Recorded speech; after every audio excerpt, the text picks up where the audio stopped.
Data science and any data-inspired and data-driven science is so critical right now. More and more decisions are made based on data.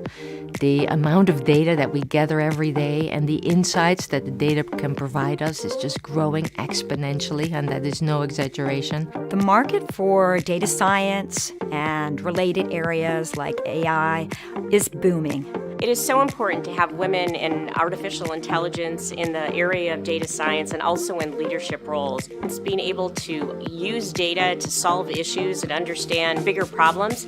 It's critical. And we need women in these roles. Every individual brings their own perspective, and so we need to make sure the entire workforce is represented. And the good news is there's so many jobs and many different ways to combine their passion area and their skills in data science and get involved. I would like you to say, what are the problems in the world that absolutely have to be changed? And can you individually, given all the amazing background that you've had so far and all the education that you've got so far, what are the unique things that you can do to change the world towards that mission? And then think of the technology. If that is going to become completely data-driven over time, then you can't miss that opportunity. You've got to join in and have your say. If you're not looking at the data from all sorts of different angles, then you could introduce a lot of bias. So it's really, really important that we have around the table all genders, all races, all backgrounds. We can't ignore social and structural problems. We can't just go in a corner and write some code and read math and then that's the solution, right? Can't do that.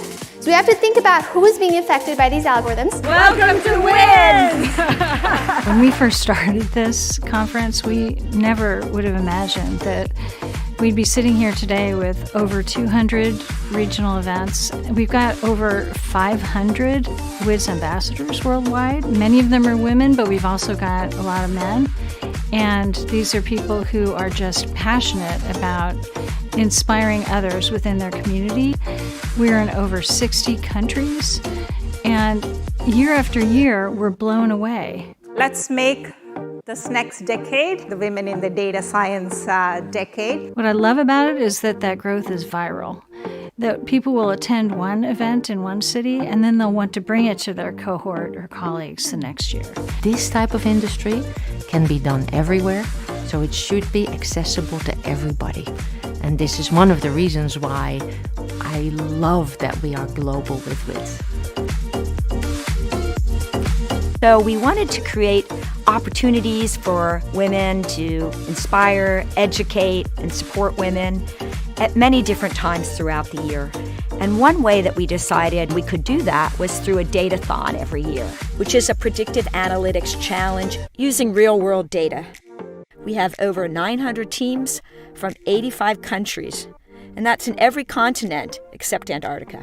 When we started WiDS in 2015, we had no idea this was going to be a global movement with tons of international events and a datathon and a podcast show and now outreach to middle school and high school. It's just been such a ride. Our latest endeavor is to work on some materials that we can hand off to teachers in schools around the world. This has provided a platform for literally hundreds of women, if not thousands of women, to have an opportunity to be heard. But the truth is, these are really simple experiments, but they had profound impact because they empowered someone else to be able to do their job better or to be able to take that message.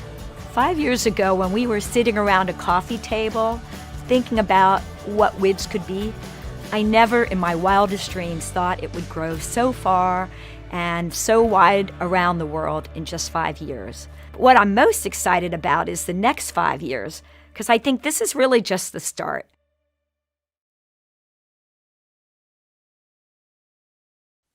Hello, welcome everybody to the very first Women in Data Science conference in Villach. Here offline in the room, but also online on the live stream. You saw it already, we have a live stream, so there are many participants also online who could not come today. Welcome, we're excited that you're here.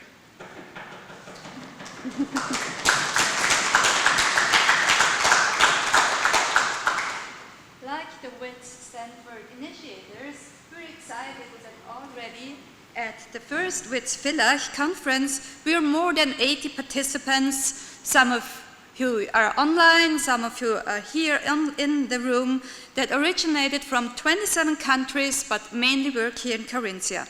Of course, we did not expect that too. Yes, and as we heard already in the video, so this diversity in the WiDS community, we have it also here. So we are not only 80 participants with 27 nationalities, we are diverse in gender, so women and men are here. We are diverse in our background, in our cultural background. We are diverse also in our education background, so we have undergraduate students from staff to government people, to startups, to industry people. So it's a really nice setup for networking and discussion afterwards. For Olivia and me, this is the perfect setting for today's mission, to support and to push women in data science and to create a regional but still very diverse community. And to me also, it's very important to support that, because we heard it. It's important to support women in the field, and we know that women are underrepresented in STEM education and also in STEM jobs and so on. But to me, it's a personal opinion, if I'm at conferences, at stage, women are even lower represented than they are in the jobs. So we really have to give women the stage, and this is why we do this today. So, yeah, what we start now, this is maybe not so traditional for a conference, but it's very traditional for women in data science. You saw it already, maybe some spots in the video. We do an audience selfie. We try today with a distance. So, sorry that not everybody may fit on the picture, but we do it. And I'm not such a selfie queen, so I'm trying now to do this. So. At least smile. I try some. Oh, with some angles. Okay, thanks a lot. And then, thank you also Anita, so my co-ambassador Anita, for being here on stage. And as soon as I have time, I will post it on social media.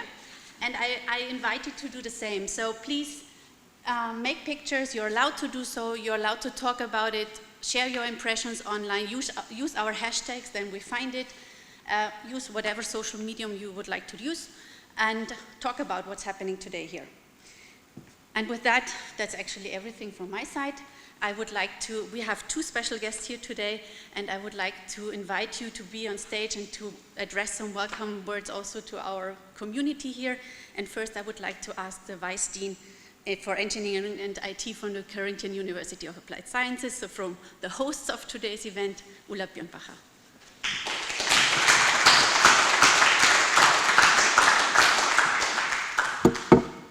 Good morning, everybody. I'm very happy, really feeling it in my body, to welcome you here in person today, but also online, of course. To welcome you here on behalf of our faculty, the Department of Engineering and IT, and on behalf of our university, the Carinthian University of Applied Science. We are here today in our largest lecture hall in order to have enough space. In general, we have place for 300 people. You know this, due to the corona crisis, we are limited. Nevertheless, it's big enough to host us all and to also include people on the internet to participate here. So we have the technology, everything is ready to connect here in presence and also in the virtual internet.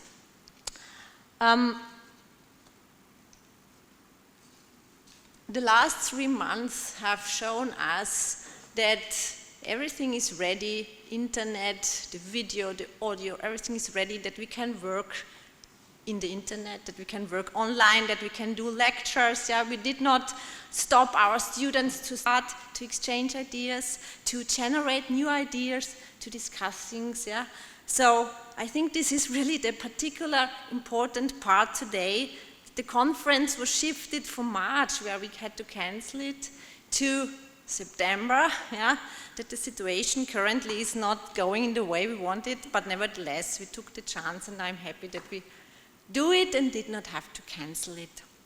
So what I hope that we use this opportunity to come together, nevertheless, keeping distance, following all the rules, of course, but that we can use this opportunity to get into contact and to do what we want to do, networking, because this is all about. And I want to thank you that you bring WiDS to Villach. Yeah? I'm a woman in engineering. You know how little women there are, but I think data science is a chance to bring us all together and to look what we can do for the future. So welcome, and I wish you a successful conference.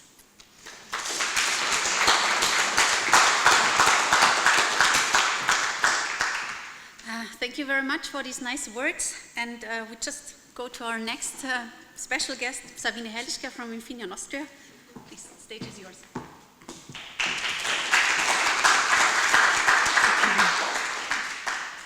Women in data science in Villach. Wow, super. And congratulations that together you made it possible. As a host, as organizer, being part, I was really touched by the movie in the beginning, being part of this global initiative. This is where we have to be. Now, I was asked to share a few comments on the relevance of the field. And doing this from the position of the most research-intense company in Austria. That's what we are. We have been very much on the news with our huge investment, 1.6 billion, that we invest here in Villach in the expansion of our knowledge-intensive manufacturing, creating jobs, despite the fact that we are going to further develop our highly automated, digitalized manufacturing. But the field is much broader, and this is what I want to underline. We are talking, and you have put together a fantastic program.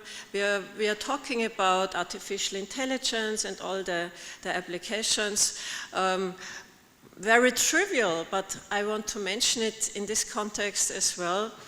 We already are, and we will be even more, find ourselves in a data-based, data-driven economy. This is not just about Corona. Corona has been the accelerator for many developments, but we are already, and you as actors in the field are very much aware of it, we are already in a data-based economy.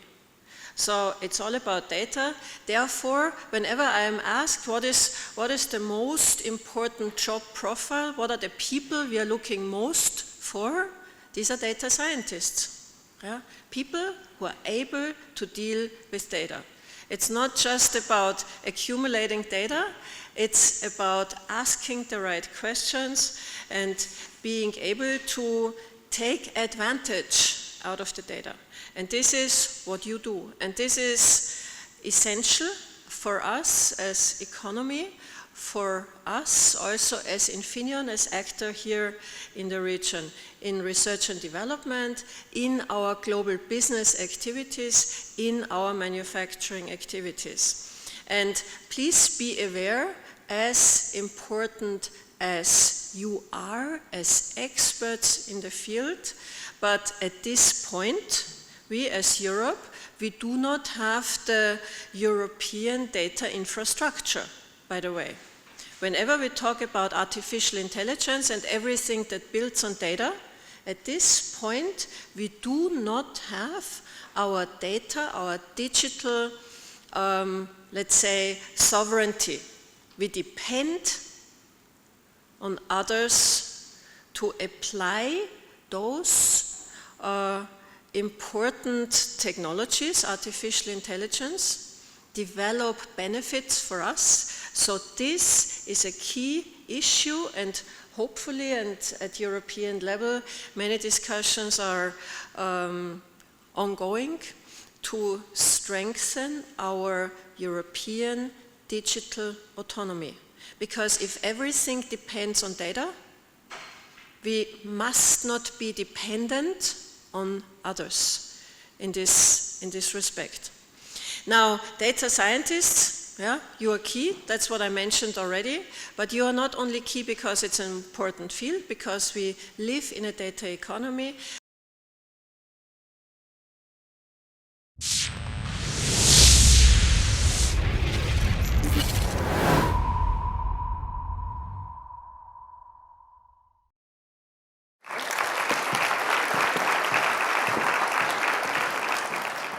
It's a real pleasure for me to be here and see so many wonderful and talented women here and on the other side of the camera entering a field that I entered almost 30 years ago now in the early 90s, and it makes me feel really old, but, and there weren't a lot of women in this field back then, and it's wonderful to see so many wonderful, talented young women entering this space, and I think it'll make a huge difference.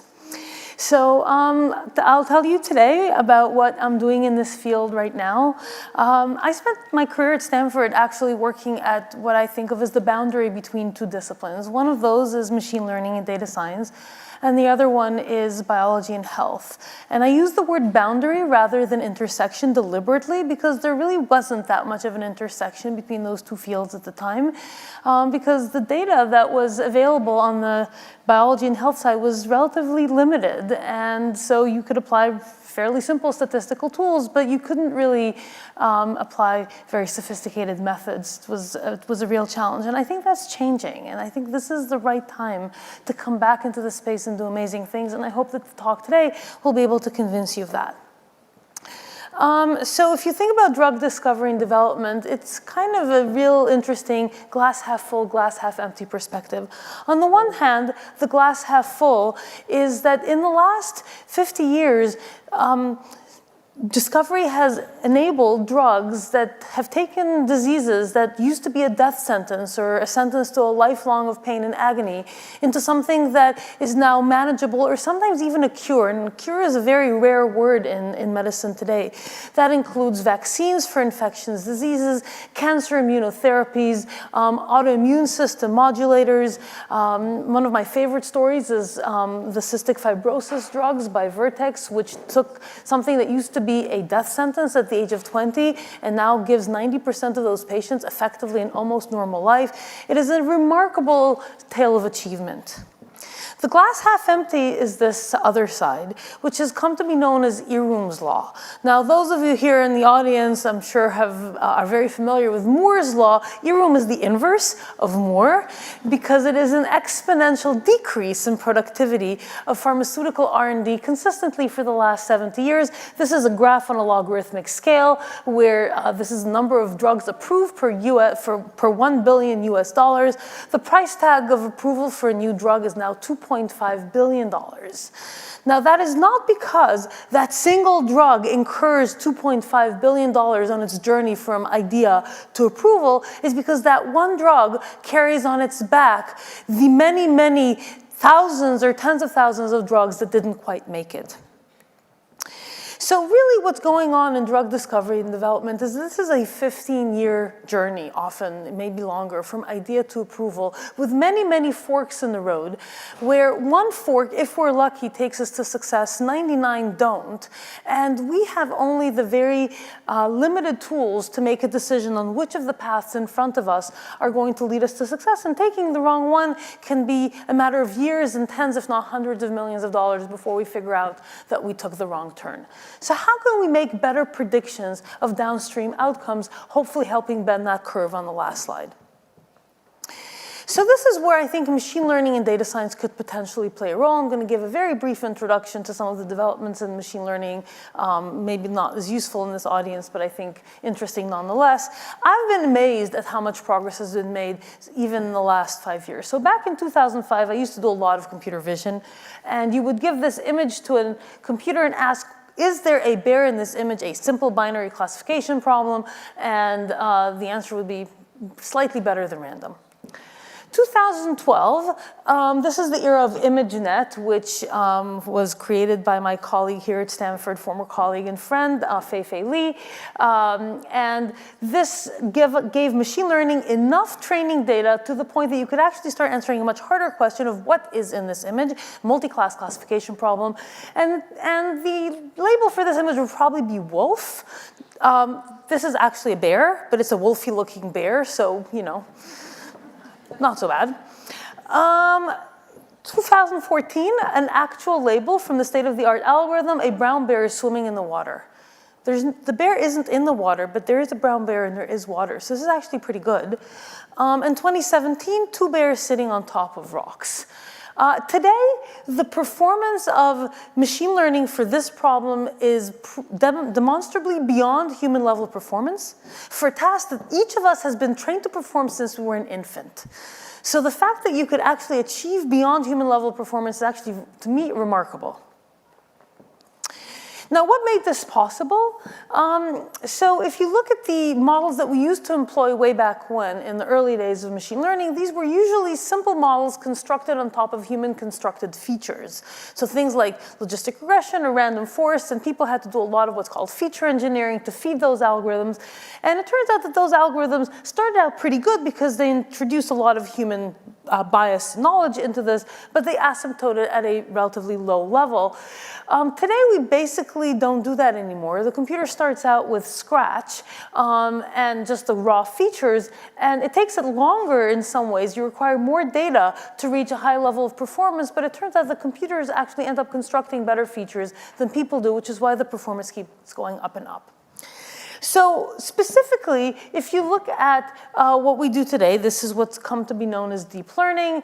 And so the computer, for instance, in the case of images, starts with raw features, basic pixels, and it constructs an increasingly complex hierarchy of features built on top of other features, so that in the end, it's able to construct features that are very subtle and can make distinctions like between an Arctic fox and an Eskimo dog, where a person would be really hard put to define a feature that would actually make that distinction.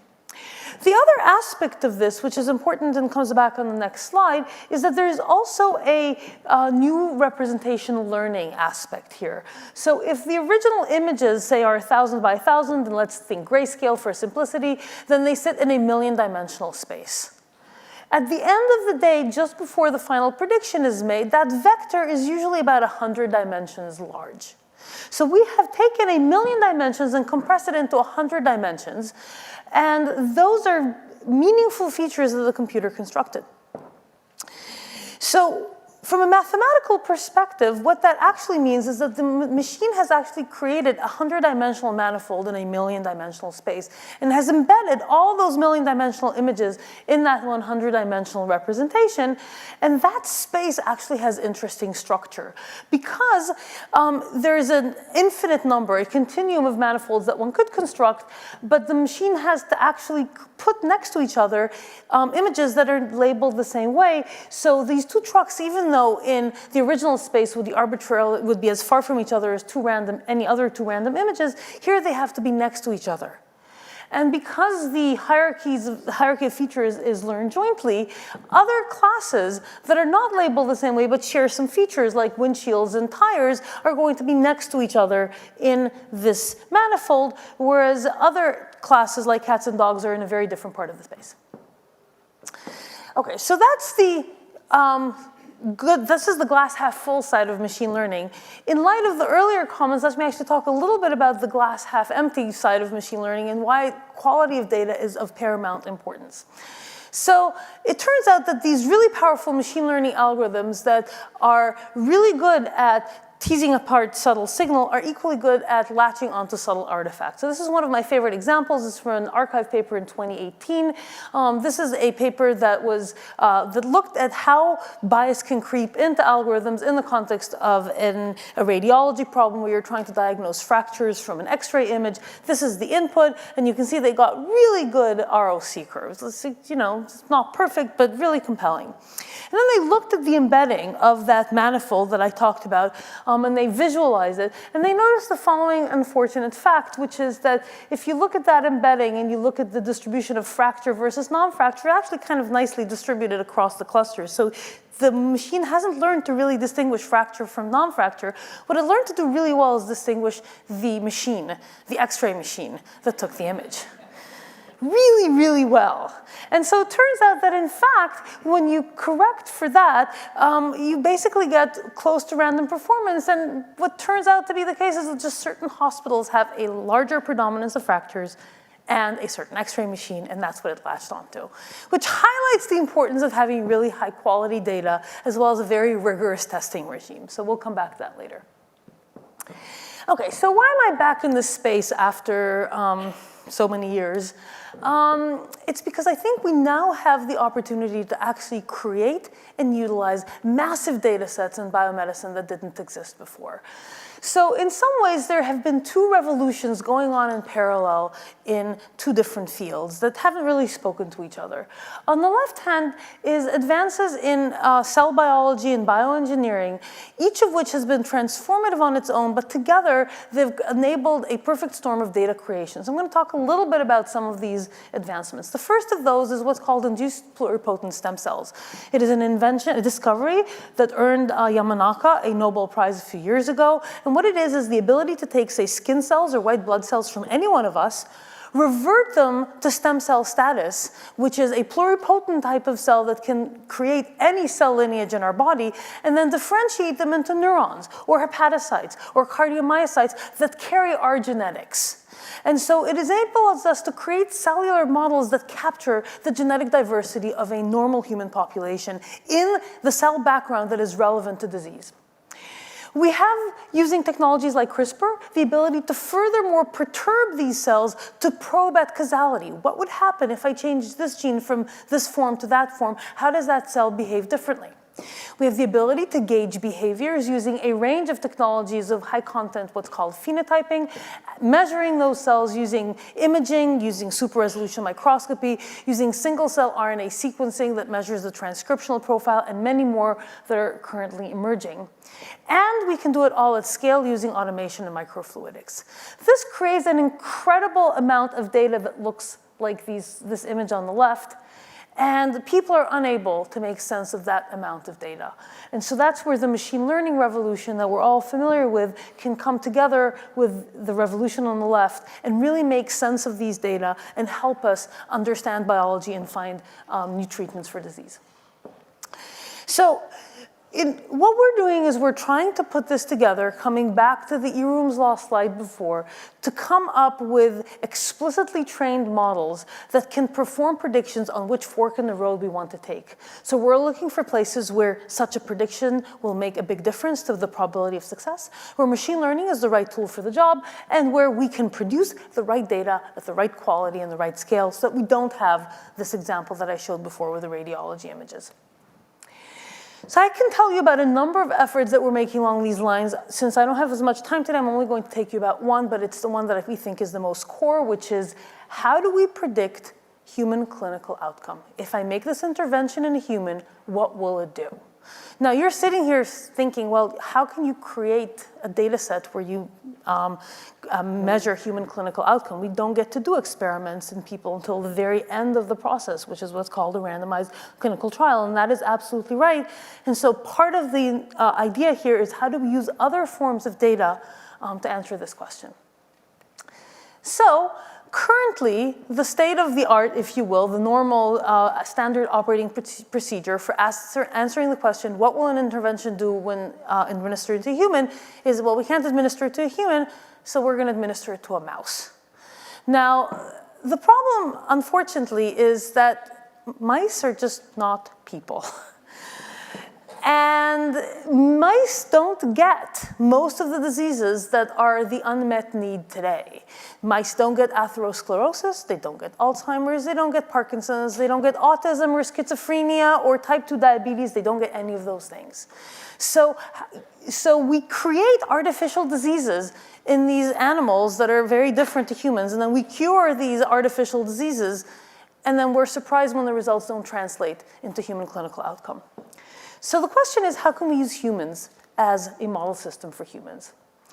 So as I said, you don't get to perform experiments in humans, but here's something that we can do. Each of us is an experiment of nature. Each of us is an experiment where Mother Nature has perturbed thousands of genes in our genome, and we can measure outcome, clinical outcome of different people to see how that connection between genotype and phenotype manifests. And this is a place where you actually do have a Moore's law slide. This is a graph again on a logarithmic scale, and this is the number of human genome sequences, the very first human genome in 2001. And you can see that not only is this growing exponentially, it's growing exponentially twice as fast as Moore's law. So depending on whether you believe this trend line to continue, the number of human genome sequenced by 2025 or 2027 will be somewhere around 100 million to 2 billion. That's a lot of genomes. Genomes on their own are great. When combined with phenotypes, they are better. There's less human clinical outcome data available, but there's more and more coming. One of my favorite resources in this regard is the UK Biobank. The UK government was very forward-thinking in creating a cohort of 500,000 just normal individuals with whatever diseases they may or may not end up developing.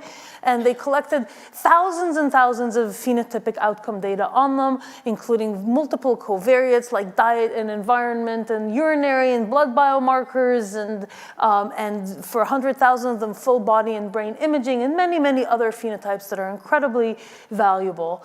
And there's more of these cohorts emerging. Here in the United States, we have the All of Us cohort, which is about supposed to be 1 million people, also more genetically diverse than the UK cohort, which is predominantly European.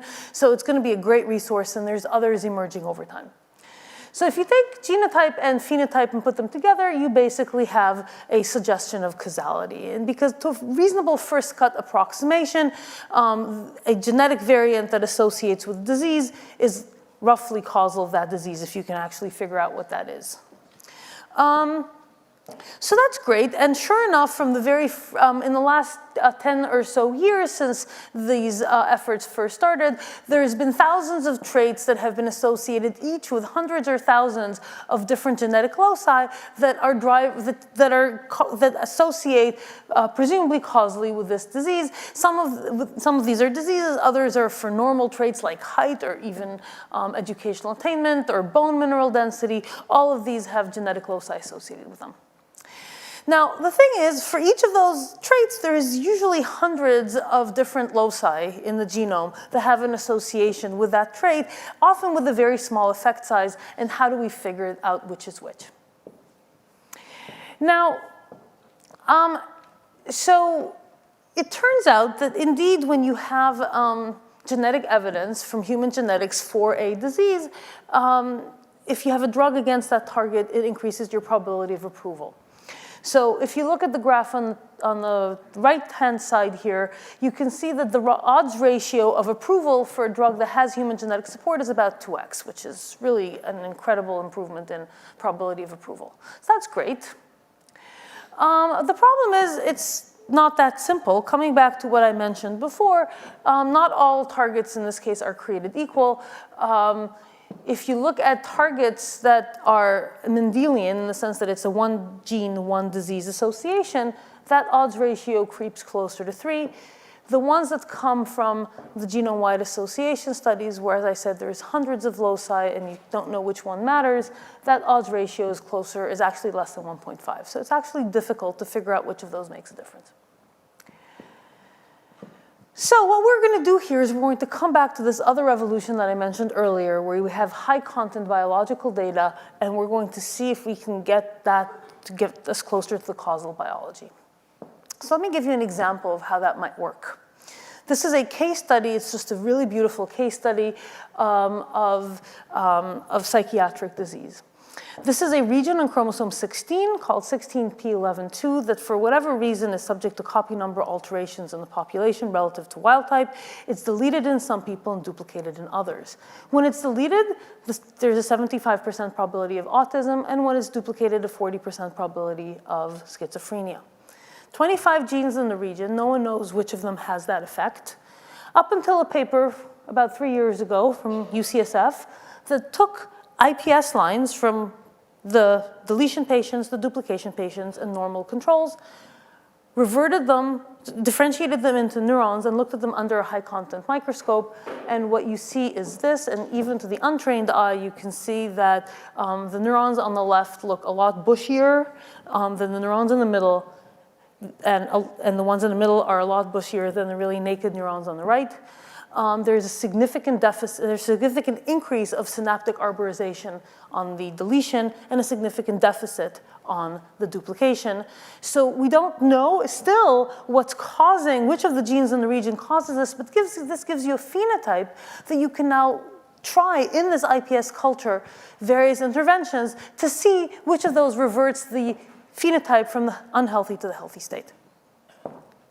So that gives rise basically to what we're doing at In Sitro. Can we do this at scale and using machine learning rather than manual looking at things under the microscope to get at what distinguishes unhealthy versus healthy cells of people with a lower or higher disease burden of genetic disease burden? So if you imagine these are cells that are embedded in a manifold like we talked about in the images side, you can imagine that just like in the image that I showed you before, you have clusters that look like clusters that are healthy that look the same, and you have different types of unhealthy clusters, each of which looks different, and those clusters will emerge by looking at the cluster diagram in the manifold, and we can now ask ourselves which intervention might revert an unhealthy to a healthy cluster. Now, what's important about this is that this manifold gives you two things. It gives you, first and foremost, a stratification of the segmentation of the patients into subtypes that might not be visible at the clinical level. The big transformation that happened in precision oncology was when we realized that breast cancer was not one disease. We were able to do that because we had a lot of molecular data from enough patients that were obtained from tumor biopsy samples of those patients. And we now know that a HER2 positive cancer is very different from a BRCA1 cancer, is very different from a triple neg cancer, and each of those is treated differently today, which is what's given rise to the tremendous advancements in treating cancer, not just for breast cancer, but for other cancers as well. Here, because we will have enough molecular data from enough different genetic backgrounds, these different clusters will emerge. And because we have a cell-based system that is very scalable and intervenable, we can ask what intervention, what drug might allow us to move from, say, the yellow cluster to the blue cluster. So let me give you just a couple of examples to show you that this actually works. This is work that came from our own lab. We've created massive data sets that look at different cells under different conditions with different genetics and so on.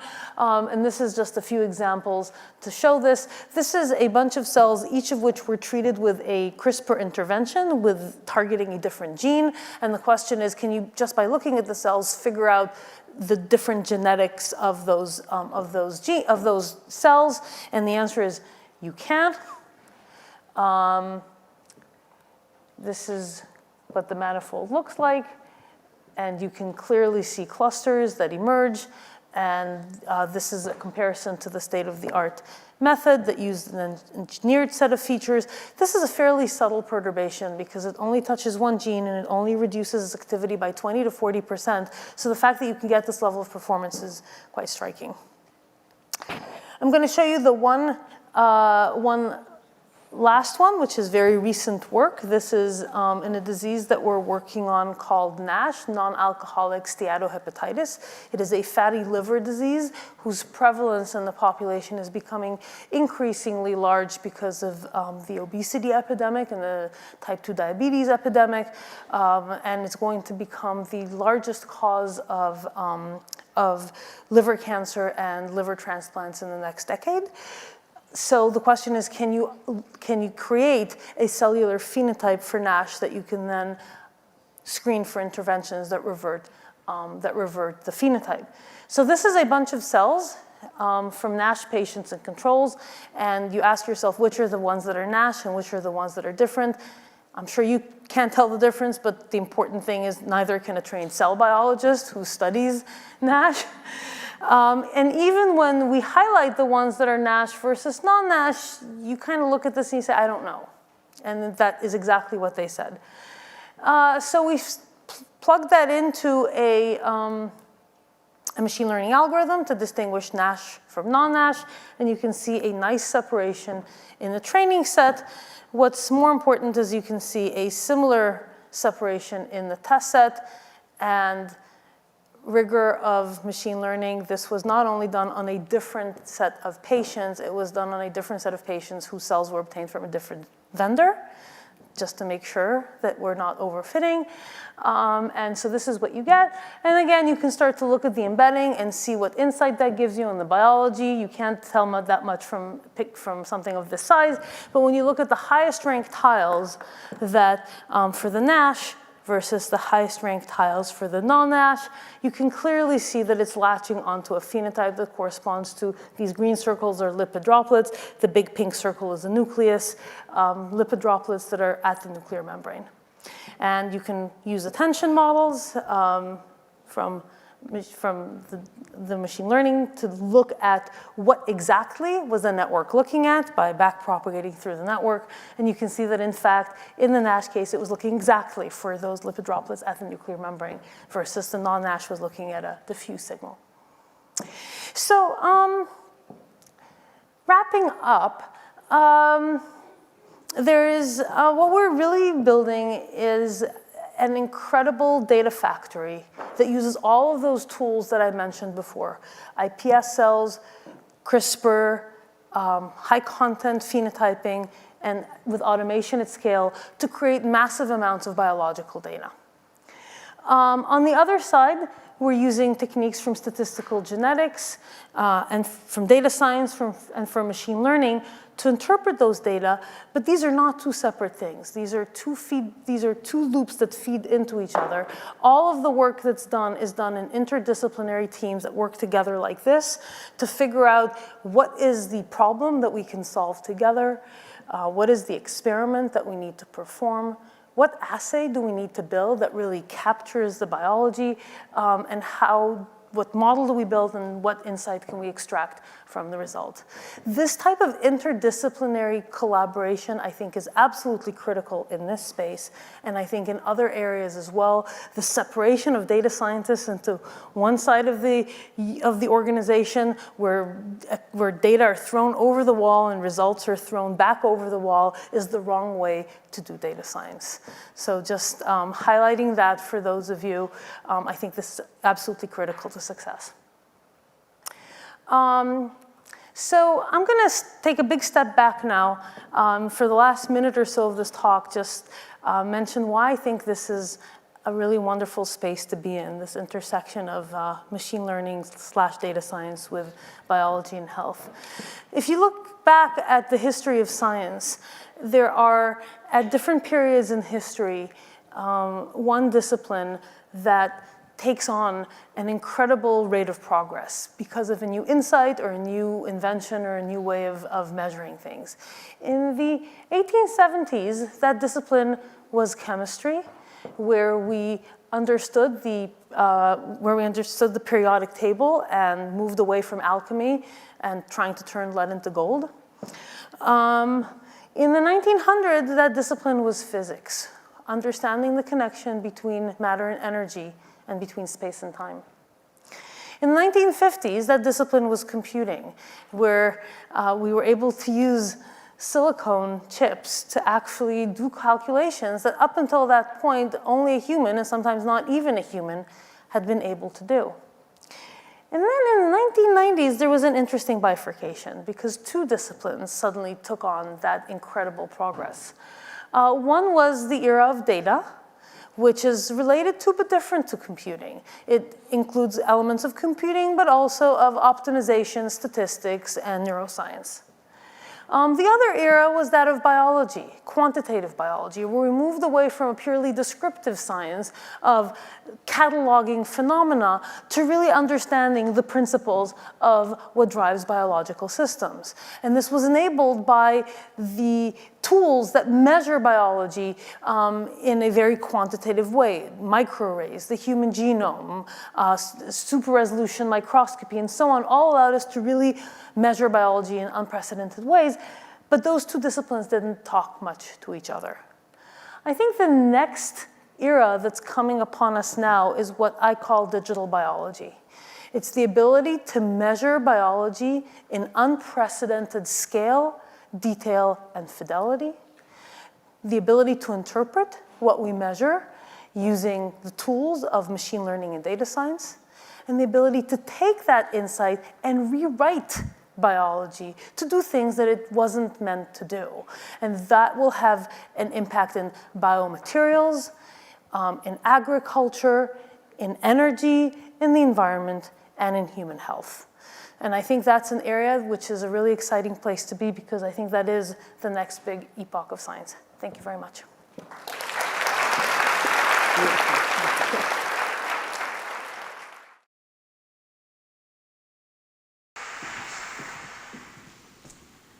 So, this was our first talk for today. I think it highlighted a lot that we heard already in the beginning from the welcome words, and like how important interdisciplinarity is, how important high quality data are, and a lot of stuff. And we will come back to that after the break, because we have then the challenge section, what are challenges in data science, and we will discuss this topic afterwards in the panel discussion. So I'm sure we will come back to this afterwards.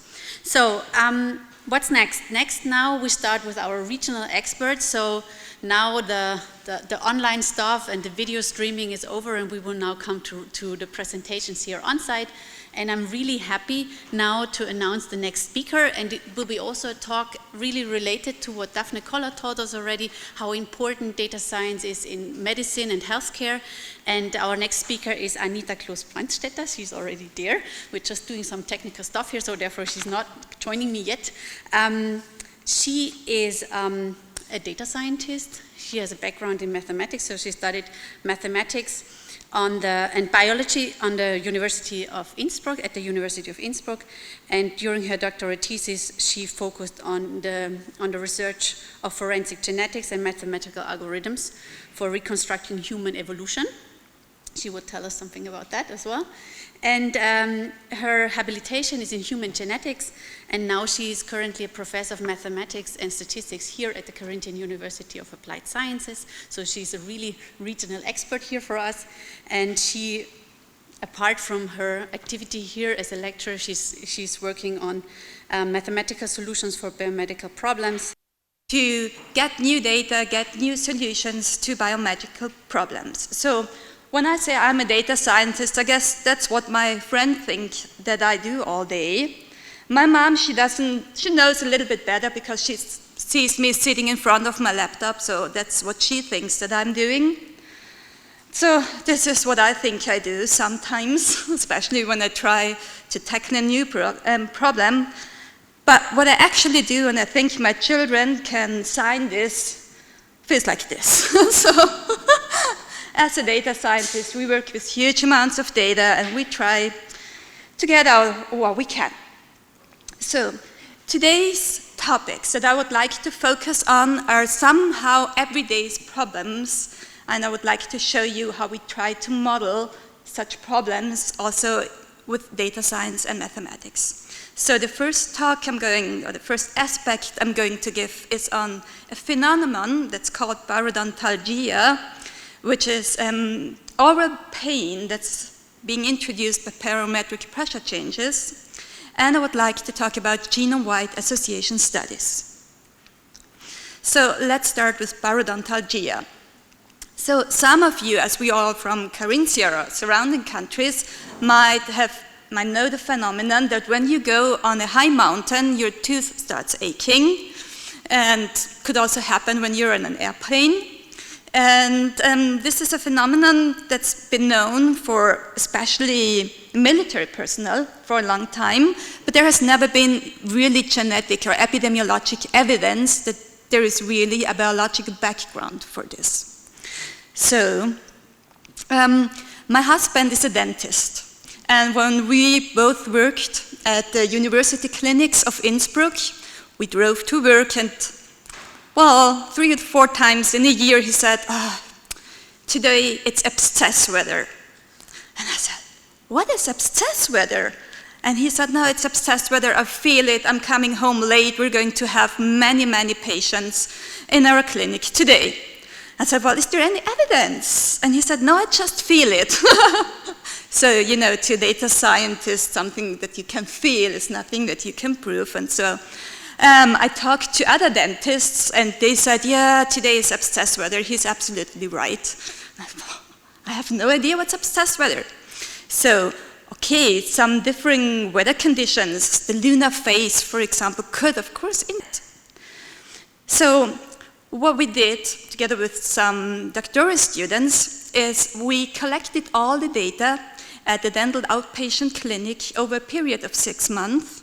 And I have a friend working at the Central Meteorological Station from Austria at the ZAMK, and he gave me all weather characteristics from Innsbruck over the same period of time. So I started analyzing the data, and we had more than 1,000 patients presenting with acute pain in the oral cavity. And well, we saw a rise in caries and a decrease in acute apical periodontitis with increased atmospheric pressure, but there was no association of the total number of patients with atmospheric pressure, which was somehow surprising because this was the null hypothesis, right? And we did not see any influence of the moon either. So moon and barometric pressure obviously were not responsible. So still, there was the problem of this obvious abscess weather that all the colleagues were sure it existed. So what I did next is I just plotted the absolute daily deviation from the mean atmospheric pressure and also the absolute daily deviation from the average patient flow on a time axis.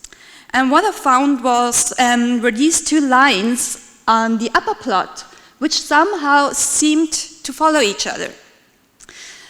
So what I did next, and then here is when you put in your trick box as a mathematician, is you do some exponential smoothing, and all of a sudden, well, the two curves were really linked to each other.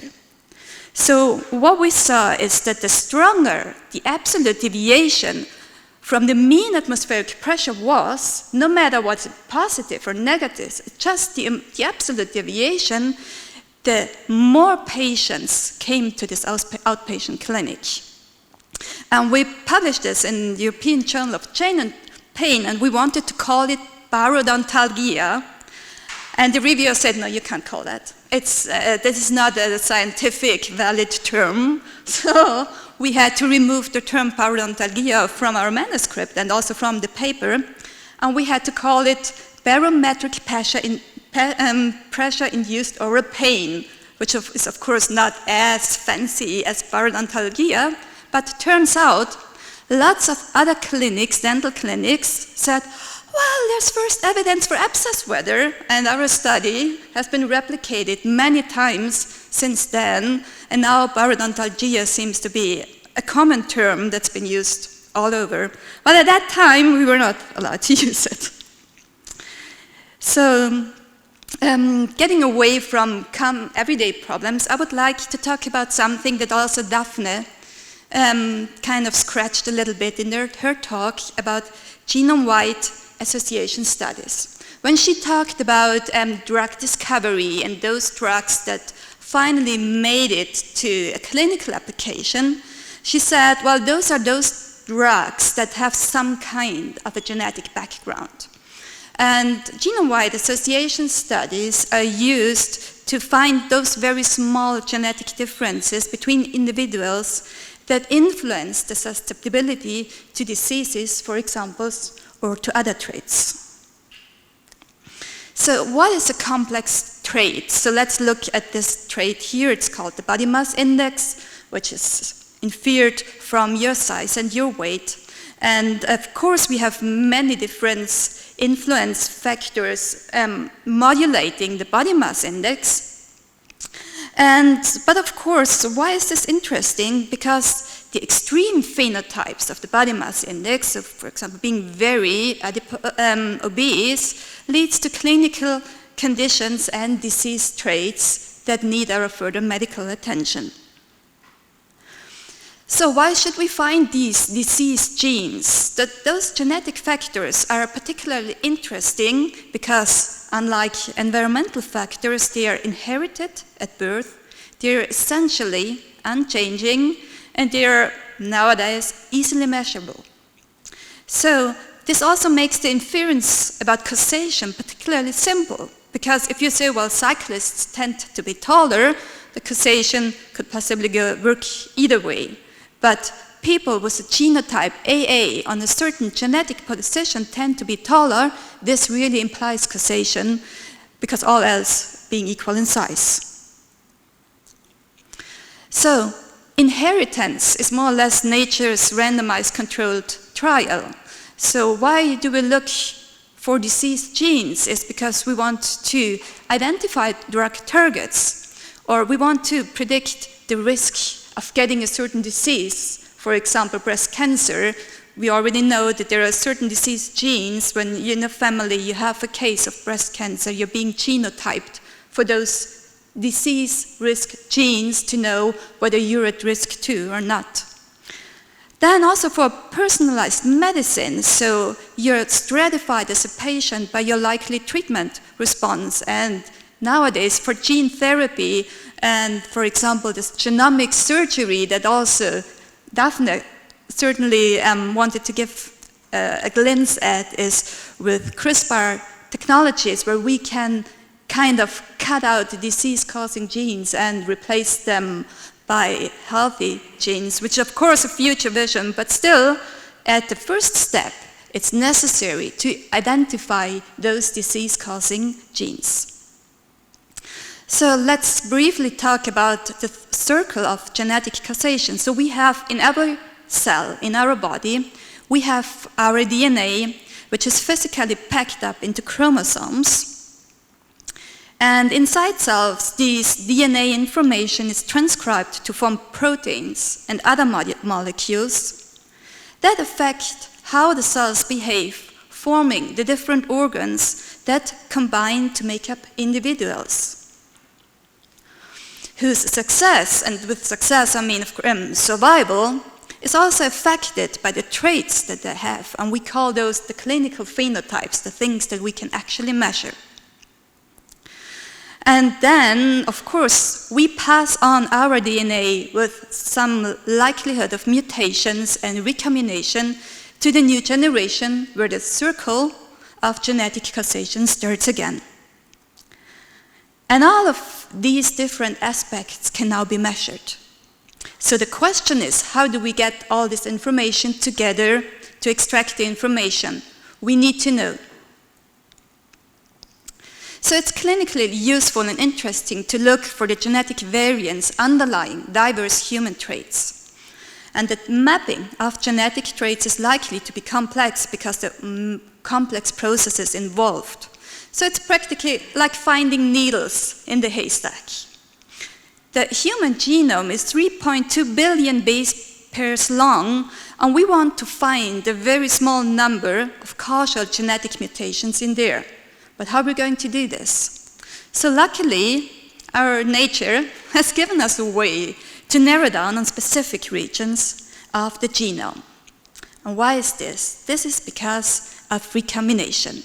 So genetic recombination breaks up the DNA into segments. So you only inherit a mosaic of your parents' DNA. And how can we exploit this recombination? It's either through family studies, where we kind of sequence the entire genome of family trees with certain diseases and perform linkage studies. The pro is that there's not so many markers needed, but the con is that it's not a good resolution and will only work for rare mutations with strong effects.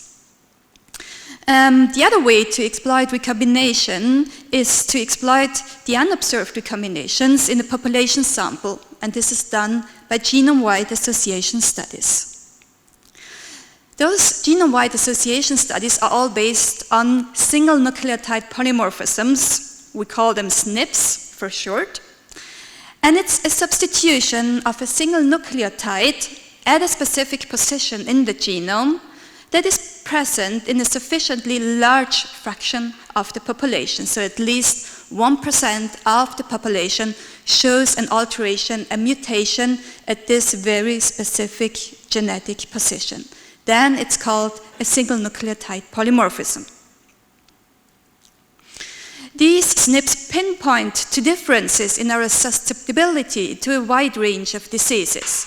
They could also, what they do is they are associated with phenotypes. So for example, a single mutation, a single SNP is responsible for color, for eyes, which would then be our phenotype.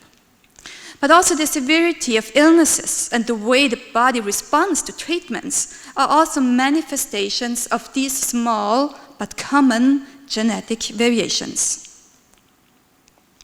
So with association mapping, in a first step, we try to locate quantitative trait loci and to link the phenotypes, so the observable characteristics, for example, having blue eyes or brown eyes, having, for example, being obese to being underweight, or having a certain disease, or vice versa to being healthy for this disease, and groups of patients that have the disease, and just see how frequent this certain mutation is in either group. So for example, what we did based on the candidate gene approach is we found a genetic association of atherogenic uric acid concentrations.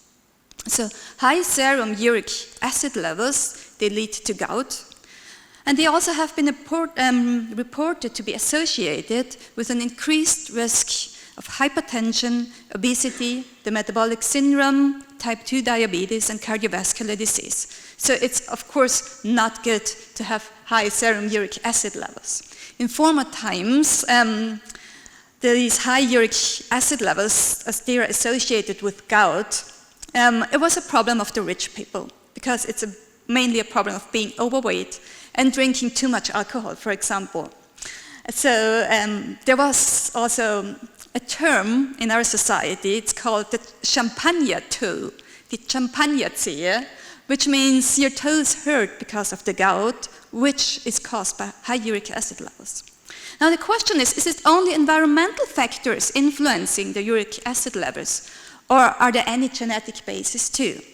So what we had some candidate genes that we know are involved in the fructose transport, which have names like SLC2A9, ABCG2, or SLC17A3, all referring to those components of fructose transports in the cells. And we found out that they showed highly significant associations with uric acid levels. And these SNPs, so we only targeted 9 or 10 SNPs within these regions, but they were responsible and they explained more than 40% of variation in uric acid levels. And we found there is a genetic risk score. So the more, because uric acid is called an intermediate phenotype, okay? Rising uric acid levels are associated with certain diseases, but it's not an endpoint. When you do endpoint studies, is for example people having a stroke or having a heart attack.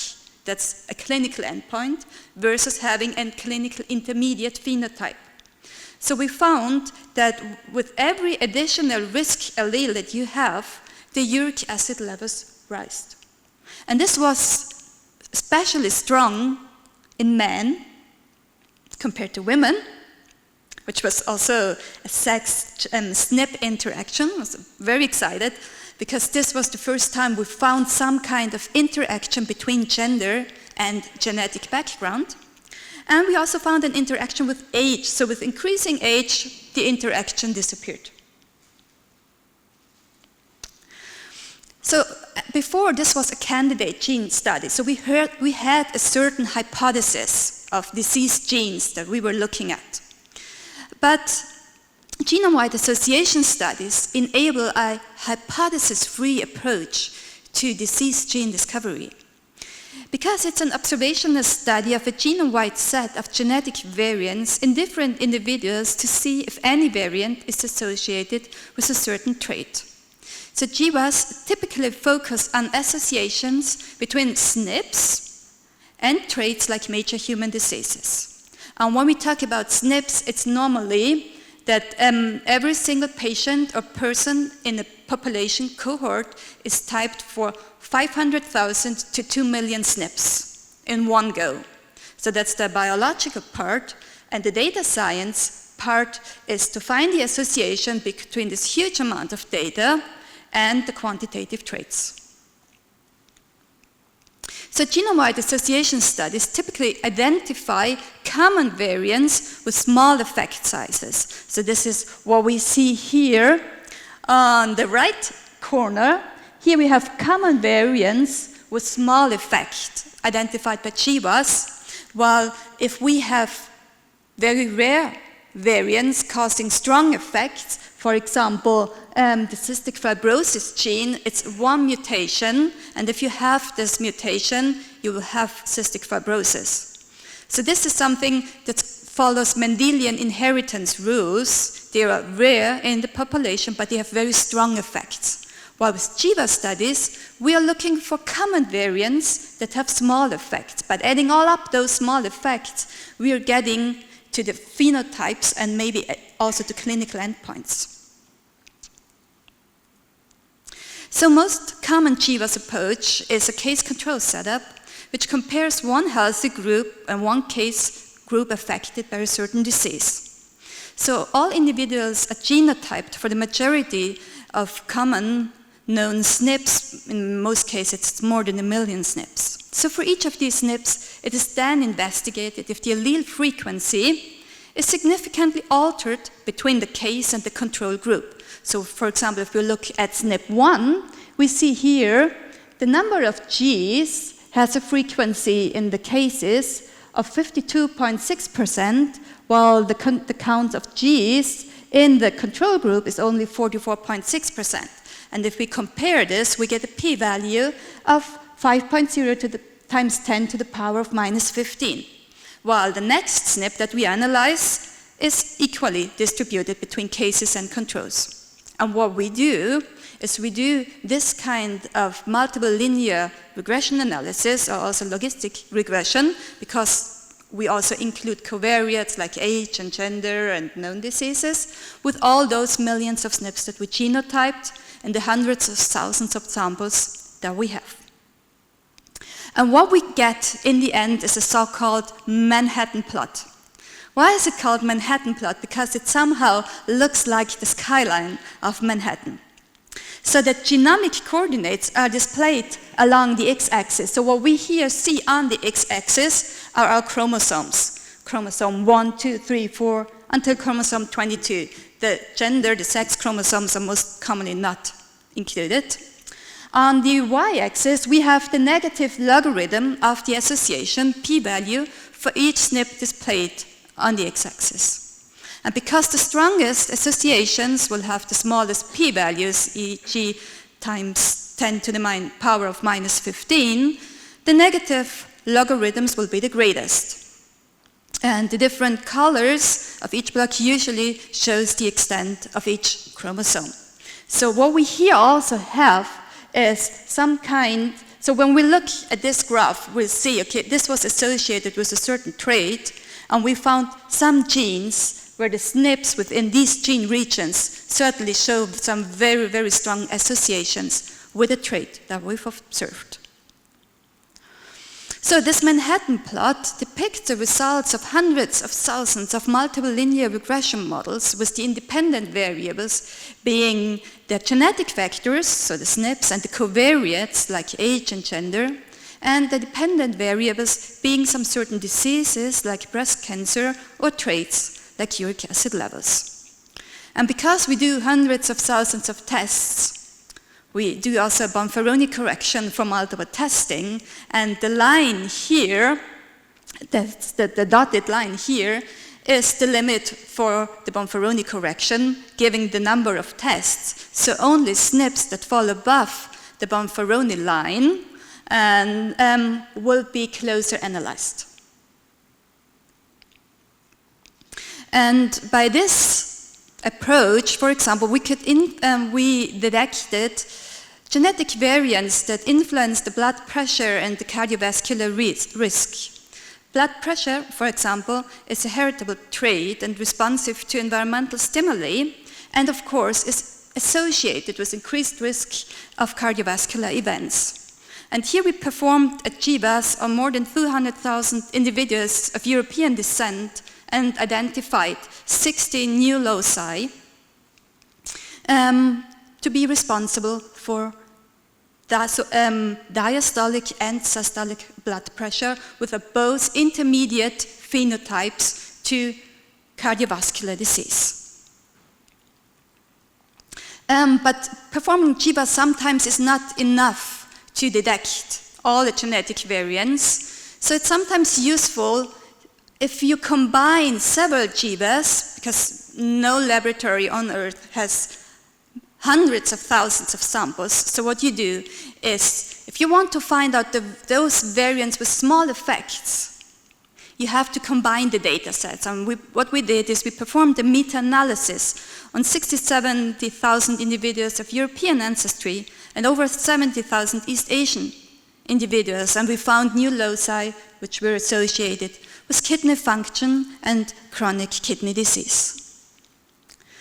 So to end up, a genome-wide association study is an approach that involves rapidly scanning markers across the complete sets of DNA of many people to find genetic variations associated with a particular disease. This is from information on new genetic associations can then be used to develop better strategies to detect, treat, and prevent diseases. Those SNPs are particularly useful in finding genetic variations that contribute to common complex diseases, such as asthma, cancer, diabetes, heart disease, or mental illnesses.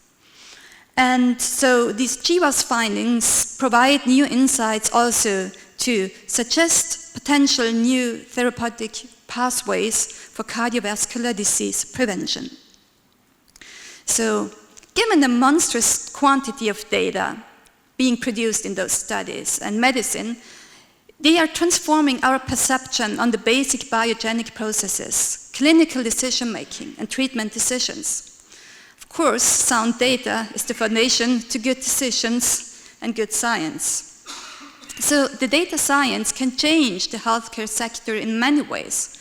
For example, from healthcare tracking to scheduling nursing shifts, for example, when there is obsessed weather, the data analysis backs up a value-based, data-driven approach.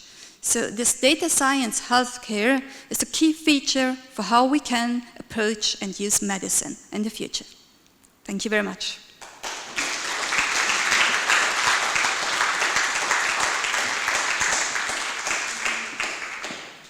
Thank you, Anita, for this very interesting talk. We learned about weather and the influence of weather on toothache and on how important genes are in discovering what are the effects of diseases. And I think it fits perfect to the talk of Daphne before and also to the whole COVID-19 situation we have currently now, that everybody tries to understand this disease. And I think they look already at genes a lot. So there will be a lot in this direction. Yes. Now we would have time for one or two quick questions, just an announcement how we do this. Christoph will go around with the microphone and will hold the microphone to you if you want to pose a question. Please don't grab the microphone on your own, just for contact reasons.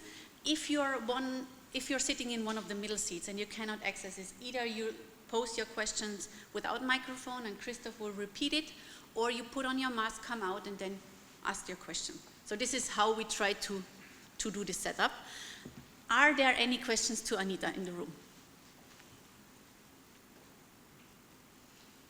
Up there?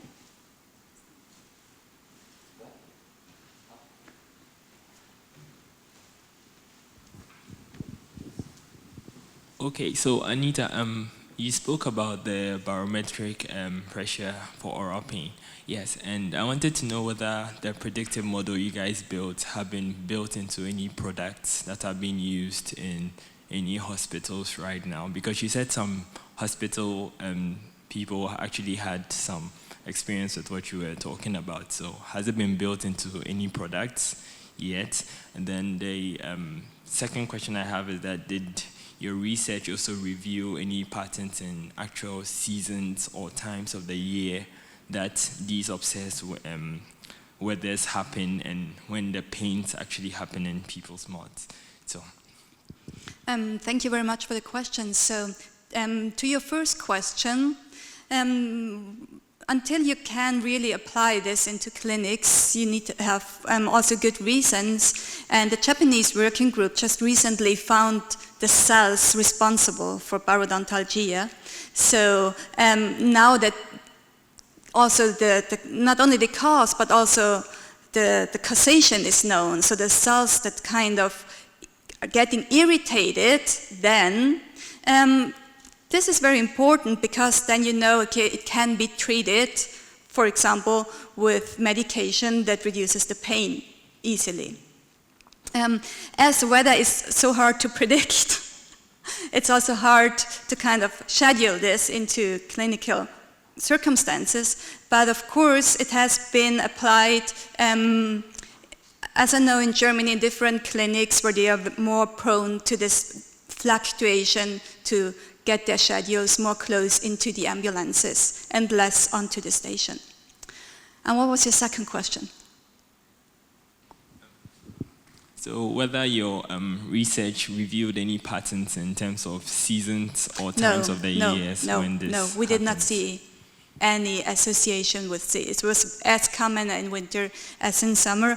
While I have to say Innsbruck has very special weather conditions. We have a phenomenon called the Föhn, which is a very warm wind followed by very bad weather that also causes headache in many patients. So I think Innsbruck is also a city especially prone to diseases or pain reportings based on changing weather conditions.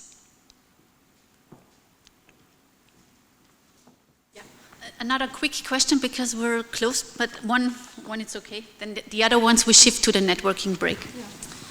Hi Anita, my question is we have so many online genome sequencing ventures. Mm-hmm. Can you recommend anyone that could be we could call real and could be believable? And then is the data of all this, the database is available for public? We could play around and look at it or something like that. So yeah, this is an important question and I'm being asked this very frequently. So there are many, many services now that are being offered for a few dollars, a few euros, where you can send in your DNA, which is especially only a swab of your mouth, so you don't need blood or anything, and you send in, and what you get is also your genetic ancestry. So this is what I've been working on many, many times, because you were asking about products. Well, as a scientist, you live from publications, but one of my developments in software is actually now being used by many companies, and I did not do any patent. So if this is one take-home message where you patent your work before you publish, and on mice, I would not recommend it, because you don't know what your data is being used for. And also the results that you get can be so misleading. So I get emails from patients or from friends telling me, oh my God, I got a disease gene for breast cancer, I'm going to get breast cancer soon. Because they just genotype throughout your entire genome, also passing coding regions, but without the accompanying information, this can be very misleading. And also, of course, you cannot be sure about the quality that you get. So when you access data, you want to collect data, I would especially recommend the NCBI homepage, where you can download genomes that have been validated, but I would not send in my own DNA to a company to get it genotyped or do the ancestry status. Okay, thank you very much. Yes, with that, we are on, we're finished with the talks, but I would like to stretch your attention for another 10 minutes, although we are already close to the networking break. I know everybody's looking forward to another coffee, but I think 10 minutes is still okay, because I would like to present you something in my own interest also. I would like to talk to you about AI Carinthia.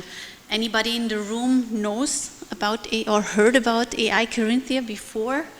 Some few ones, of course, the one I told before because I forced it.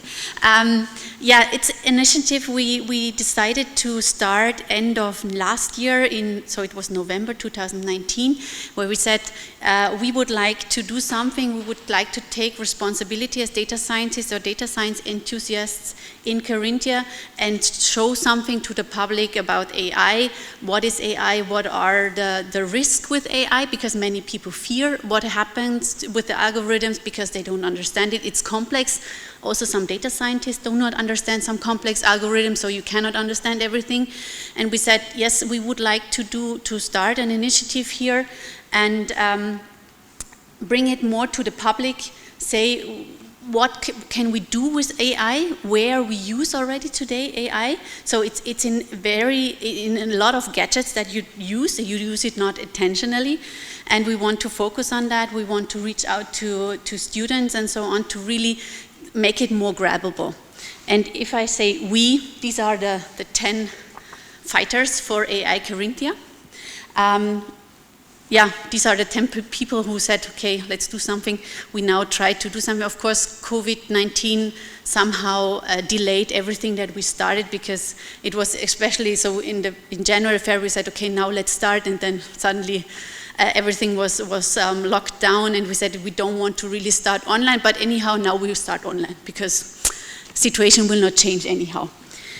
Okay, so what are we planning to do? There's a lot to do. You can do so much in AI, in the field of AI, but we focused really on 3 areas. The first area we focused on is small and medium enterprises, because this is a very crucial industry in Carinthia, in our region.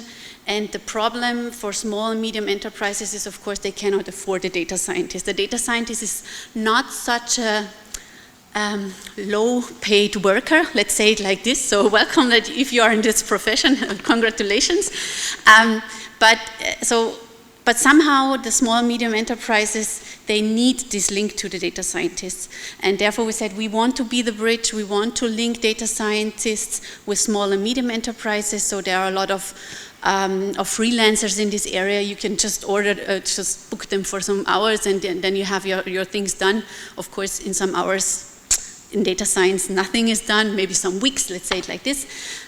But this is what one focus we will put on, and actually this is the main focus of Fraunhofer Austria, to do this work. And Fraunhofer Austria, as you may know or not, they have a new location in Klagenfurt, focusing really on AI, and Eva Egeling is the head there. And if you are interested in this topic, please contact her. She's the contact person from AI Carinthia for small and medium enterprise topics. So they will do trainings and education stuff and linking. Second part is education. Of course, it's important to reach out to the schools and to the students to really force not only women in data science, but to also say, okay, encourage young people to go into this field because it's important. We heard this today a lot already. And this is also something we want to do. Walter Ogres, he sits here in front. He's the one responsible for this topic. He started already this year in summer, a summer internship working group, let's say it like this. So it's an initiative. We had 8 students this year, really from high schools and from university level, master level, who'd exchanged knowledge in this field. And we will continue this. So the idea is here not only to do experience sharing between the young students already, because the network building is already important at this age. We also have mentoring from AI experts, so some people do something in AI but do not have the surrounding in their company because the network is not there yet, and the AI Carinthia network can support here. And of course the personal network is also important. Yeah, go and chat with Walter afterwards in the coffee break. There will be another summer internship next year, so we will continue this initiative. If you have planned to have some summer interns in the field of data science, AI, feel free to contact Walter and be part of the initiative. And the third one, this is more or less why we started also a bit the women in data science. We want to reach out to AI practitioners. So people working, interested in the field of data science, to connect with each other. We are a rural region, connection is not always so, or networking is not always so easy, But this is why we started this. So this should be not only something for women. As I said in the beginning, we want to reach out to the whole community, to start the networking, to start the exchange. And of course, the 10 people I showed you before, we have the connection also to other Austrian networks in the field of AI, to European networks, and we want to link this together. But first, we would like to focus a bit on the regional network here. And yeah, contact persons. It's first contact person, it's me, myself. But as you may notice, I don't know, you may notice, will have a baby break. And during my baby break, Bruno and Walter would take over. So also go to Walter or write him an email to know more what we plan to do here. What do we plan exactly? So what is really the next step we do some data talks. We will start online now due to the situation, of course. This will be something quite familiar to the second part, or quite similar to the second part of the conference today. We will invite local companies to share their experience in data science, what they do, how they deploy it, how they use it, what are the challenges, and then afterwards we'll have networking and discussions, either a panel discussion or coffee discussion, whatever. And this is the format we would like to do. We will start soon. There's no date yet, but we will start online, and Walter will keep you informed. We have from all of you the contact. Most of you, or maybe all of you, I do not have the statistics now in my mind, accepted to have more information about AI Carinta, so you will get the notification for the first data talk soon. Yeah, and that's actually, this is what we plan to do. And of course, if you think now, wow, great, this is the thing I waited for months already, please join us. So we do not have to be 10, we can be 20, we can be how many people who would like to join, as many, more people, we will have more impact here, we will have more impact here in the region. And 3 people are here, so also Jürgen Pilz from University of Klagenfurt is up there, and we are in the networking break. Feel free to contact us if you want to join, if you want to support, if you have some ideas. We are happy to talk to you. And with that, happy coffee break. Enjoy your coffee, and yes, keep the distance, as I said before, wearing masks until you have your coffee, and then go outside. If it's not raining, I hope it stopped raining meanwhile. And we meet back at 11 for the second part of the conference, focusing on the challenges for data scientists, which are many. Thanks.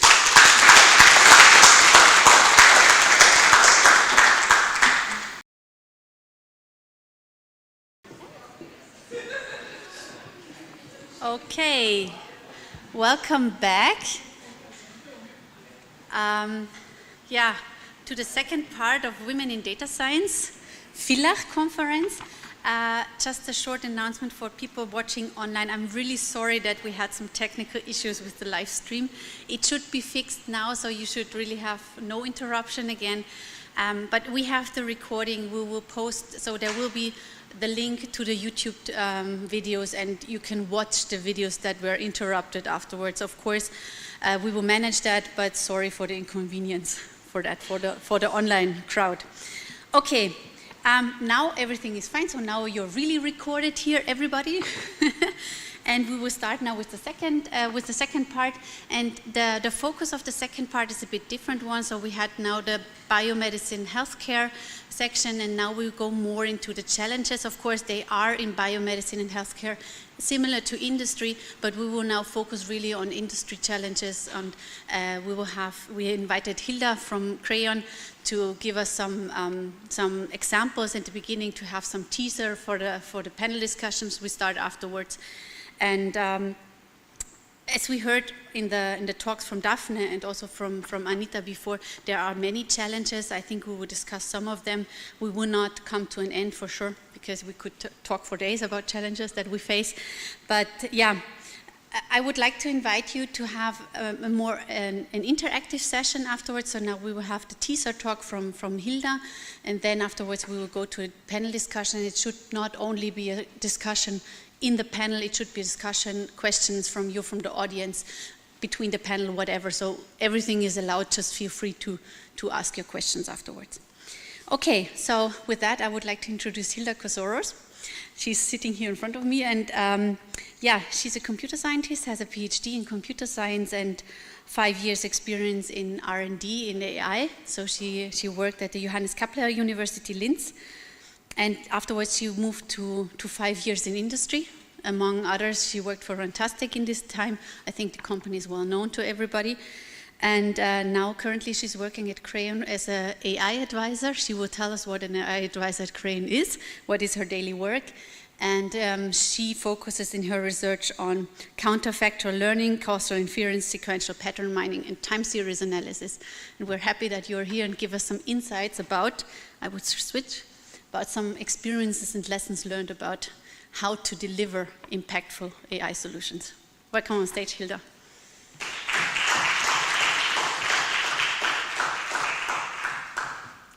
Thank you. Also, thank you for the warm welcome and for the nice introduction. It's an honor to be here, although a small crowd, nevertheless, I get more attention from you guys.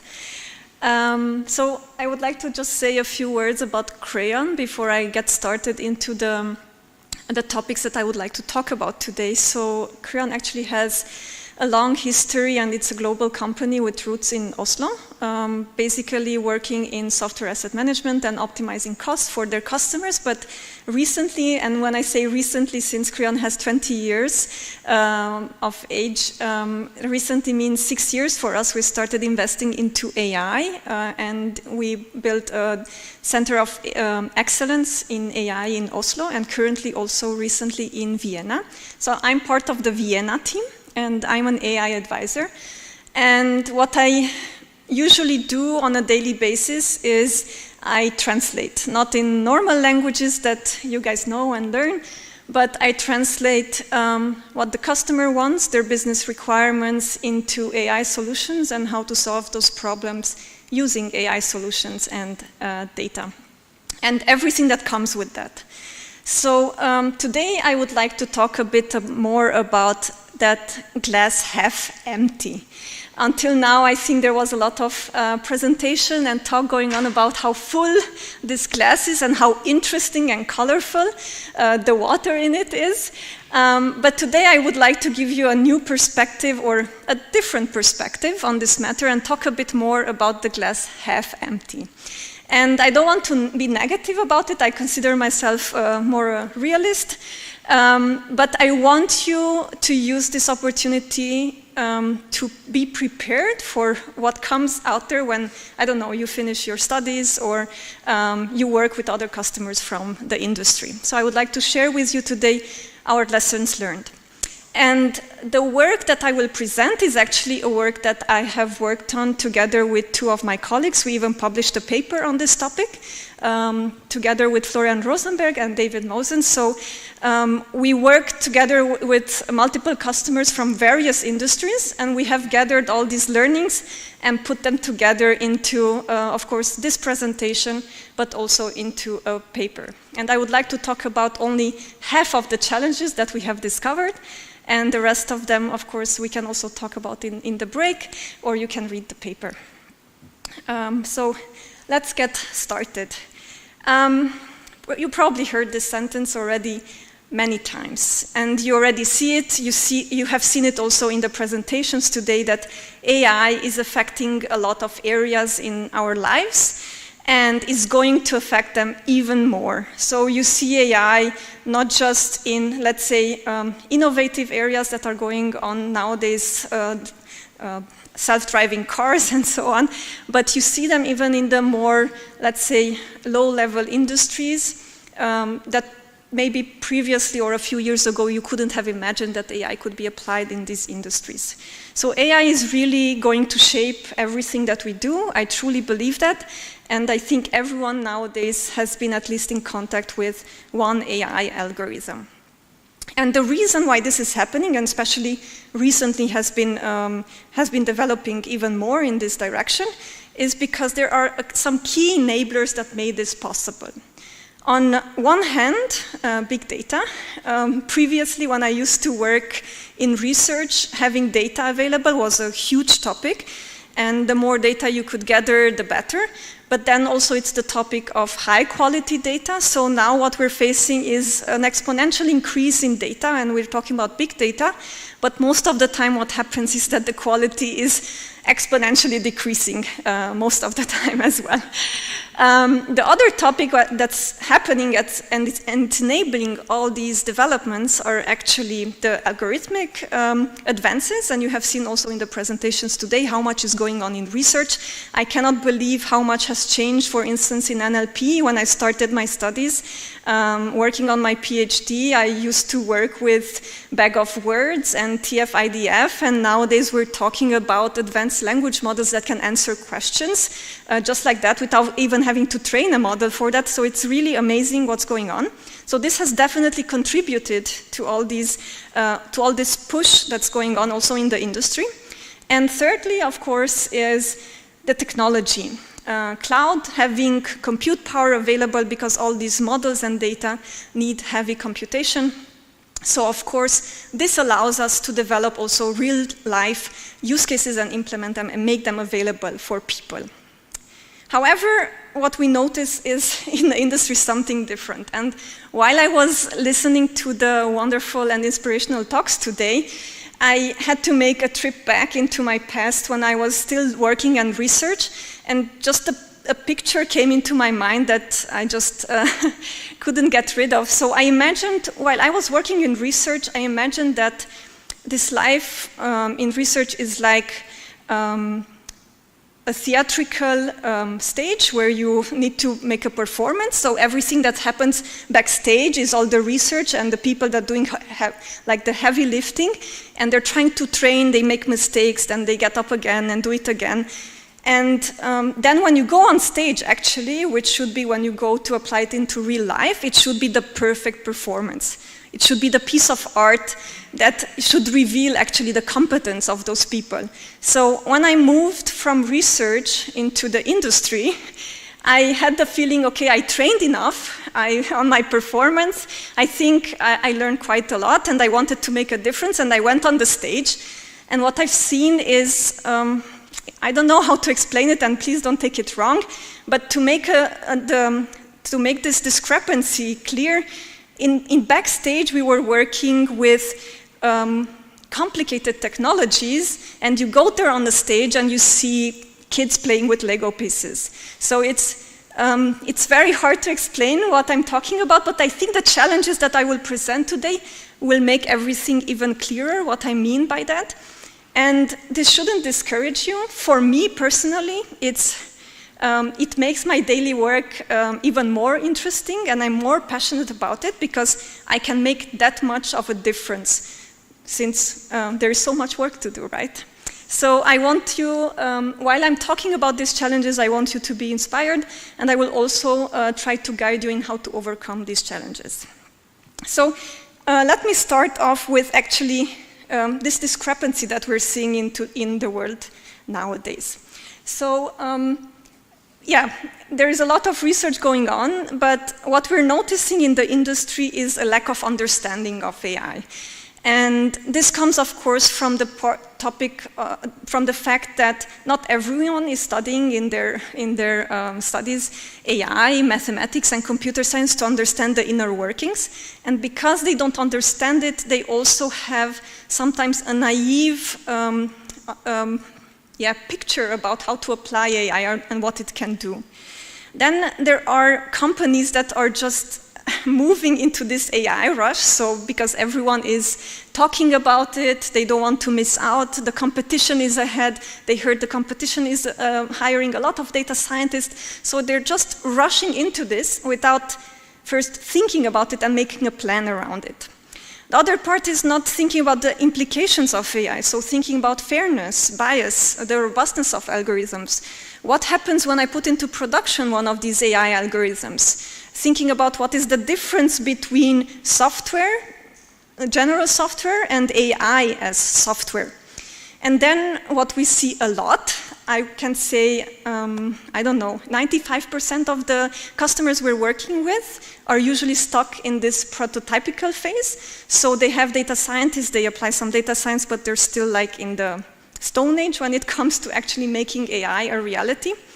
And then, of course, the reason for this, they're not equipped. They don't have the necessary tools, the right tools. And what I mean by tools, not just technically, but also they don't have the resources in order to deploy these kinds of solutions. So as I mentioned, my colleagues and I worked on these 12 challenges that we documented and nicely described in this paper. Today, I will only go through half of them. Like I mentioned, we nicely grouped them into 3 categories: the organizational challenges, business and technical challenges. And I will take from each of them at least one example so that you also understand why we made this kind of grouping. So the typical customer that we see, and I would like to picture this in front of you before we start talking about the actual challenges so that you understand where our understanding of these challenges comes from, is usually a customer that comes, of course, from production industry. Again, I'm talking about the prototypical customer. Of course, a global company with a lot of employees. Their core business is, of course, not digital since they come from the production industry. And the customer has already started investing into AI. They have at least a strategy, or they know they want to do AI. Usually this is the level that they are, and start already investing in hiring data scientists. They also have, of course, let's say an IT team that is doing management of IT infrastructure. But what they have reached so far is usually just at the prototypical level that data scientists have experimented with some algorithms, with some data. And they're facing currently the challenge of making these AI algorithms generate continuous value, not just one-off.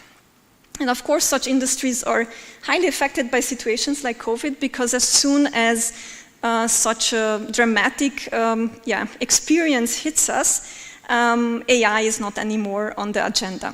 So currently what I see also a lot happening is that AI is not part of the core business, which means that if we can spare some costs, AI will be the first topic that goes off the list.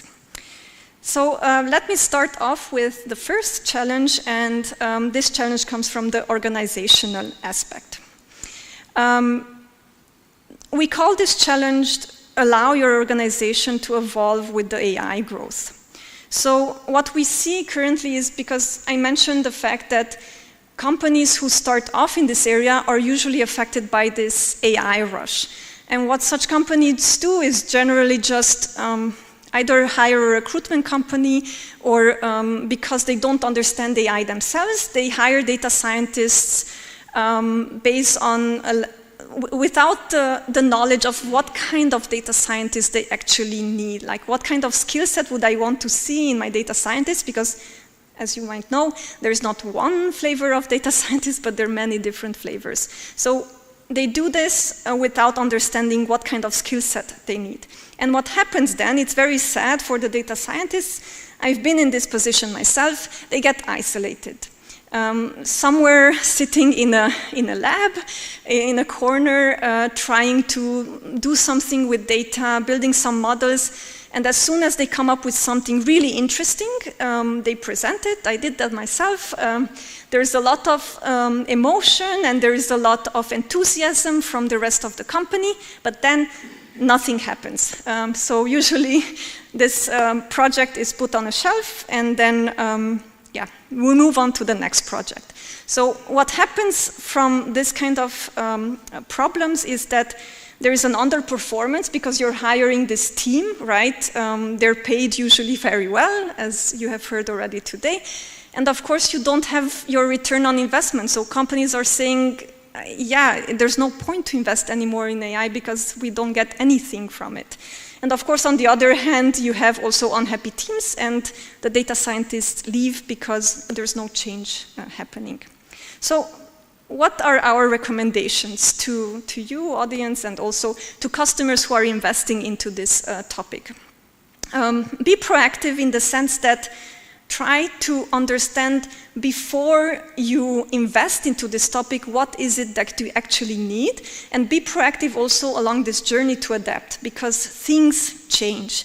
The organization will change, and also the needs of your business will change. So be proactive in understanding where do you need to place the people, the data people, along the, within the organization and business in order to have the highest impact. And then, of course, you need to also think about how do you educate the rest of the organization to embrace this culture, to welcome these new data people that should bring new insights about the business and new insights about the products that they're working on. And have this proactive mindset as an alertness. So be flexible enough that whenever you notice that something is not working, be flexible enough to change those things, observe that things, and see how you can adapt the organization accordingly. So this is what we mean by an evolving organization with AI. So as AI grows in the organization, so should the rest of the organization change. This was one of the organizational changes. I will move on now to the business challenges. And here I would like to start off with actually one of my favorite. It might be weird. Most of the challenges I will present today are technical, because I think technical aspects are also important. However, my favorite ones, and I'm saying favorite not because I enjoy that they're challenges, because I enjoy tackling the challenges. And I would like to start off with this one. User experience is key. And I've worked in a heavy product-oriented company, Runtastic, as you heard already. And I learned this the hard way. So I wish during my studies, and I wish while I was preparing for this job, that I knew this fact. I actually had to learn it on the job and making mistakes. So what happens normally is that because this data scientist is isolated, what happens is that a model is developed first, and then we think what to do about it. And instead of thinking about it the other way around, where is the actual problem, understanding how to solve this actual problem without even thinking yet about AI technologies, because most of the time maybe AI is not even needed, and then start developing on that AI algorithm. This is a huge problem that I see even nowadays, and I'm struggling even with it because every time it shows up, depending on with which customer you work, in a different way. So it's not easy to spot this problem. The effect of this challenge, because you don't think about how it will be used then in practice, is that at the end, doesn't have any impact. So imagine if you build something that you haven't thought of how it will impact the end users, then of course it's not really usable, and that's why it ends up in the garbage or somewhere on a shelf with collecting a lot of dust. And this also leads, of course, to a mismatch between what the customer needs or what the end user needs from that AI solution and what, let's say, the data scientists thought that they will need. So in this case, our recommendation is always consider also about the user experience when you're thinking about AI. And I like to make this analogy of most of the time what happens is that companies start off with an AI idea of implementing, for example, churn prediction or recommender system because it's cool, everyone is doing it. I mean, we're a retail company, we have to do it as well because someone else did it. But what is the problem? And when you go and you take them a step back and you ask them what is the actual problem that you want to solve, they don't know what that problem is. And afterwards, let's assume that you do have the problem and you did identify the right solution to solve that problem. Make the journey back. After you implemented that solution, take a step back and ask yourself, is this solution actually solving my initial problem? We go only so to speak, sequentially with these steps and never look back. And this is actually one of the, let's say, the challenges that also is reflecting what I'm presenting today, because usually there is a disconnect between the problem that you're trying to solve and the solution that you are implementing. So formulate a clear problem statement, validate that solution with the idea, but always go back and ask yourself again, did I really solve that problem? Because most of the time it happens that it's actually not. We were too enthusiastic about that idea and new algorithm that we have developed, and then it ends up not being usable. The next challenge is adopt a meaningful and reliable validation strategy. And those who are working in data science know that there are performance metrics, and you have a test data set or a validation data set, and you really have to have a great performance on your validation data set in order to make it to production. I want to talk about something different. I want to talk about the business validation, because we are in the business challenges area. So yes, as a data scientist, you need to have a high accuracy or a recall or precision, whatever metric you might choose. But what is not clear is that after these solutions are put into production is that, again, you need to validate whether you're actually having an impact with that solution. And I must say, oftentimes it happens that it's not. I worked on algorithms that were so performant, so insightful. It was showing very interesting patterns about the running behavior of the users. And everyone was impressed. However, when we tried to use that model and try to have an impact on the behavior of the users, we realized we don't know how to use it because it was brand new information and we didn't know how to validate it. So while you're developing your idea and on your way to productionalize it, think about it, how will I know that this is actually bringing value? So think about a validation strategy. This can be an A/B test, this can be an interview with the end users. In any way or form, be creative, but validate also the impact that you're expecting with your solution. And for this, of course, if you want to validate, define some KPIs, so key performance indicators. And my experience is usually people try to define multiple, because if you, let's say, if you deploy then an A/B testing, if you have multiple key performance indicators, then at least one of them will do well. So at the end, it will be green, so everyone will be happy. But it's very misleading, and it's not helping anyone improve if we're just trying to be positive. And my approach is, let's try to be realist about how things actually are. Define one KPI, and at the end of the test, say, was this good? Did it work, or did it not work? And then, of course, the other recommendation is learn from it.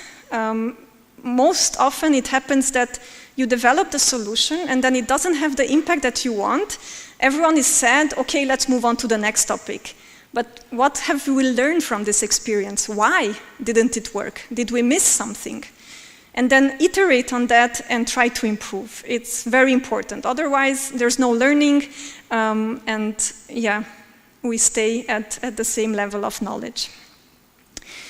Now to the technical challenges, also very interesting, and I think a lot of work is being done currently on these topics, and I think not many organizations are aware that they have to invest into these technical challenges. They think that it's enough to hire data scientists.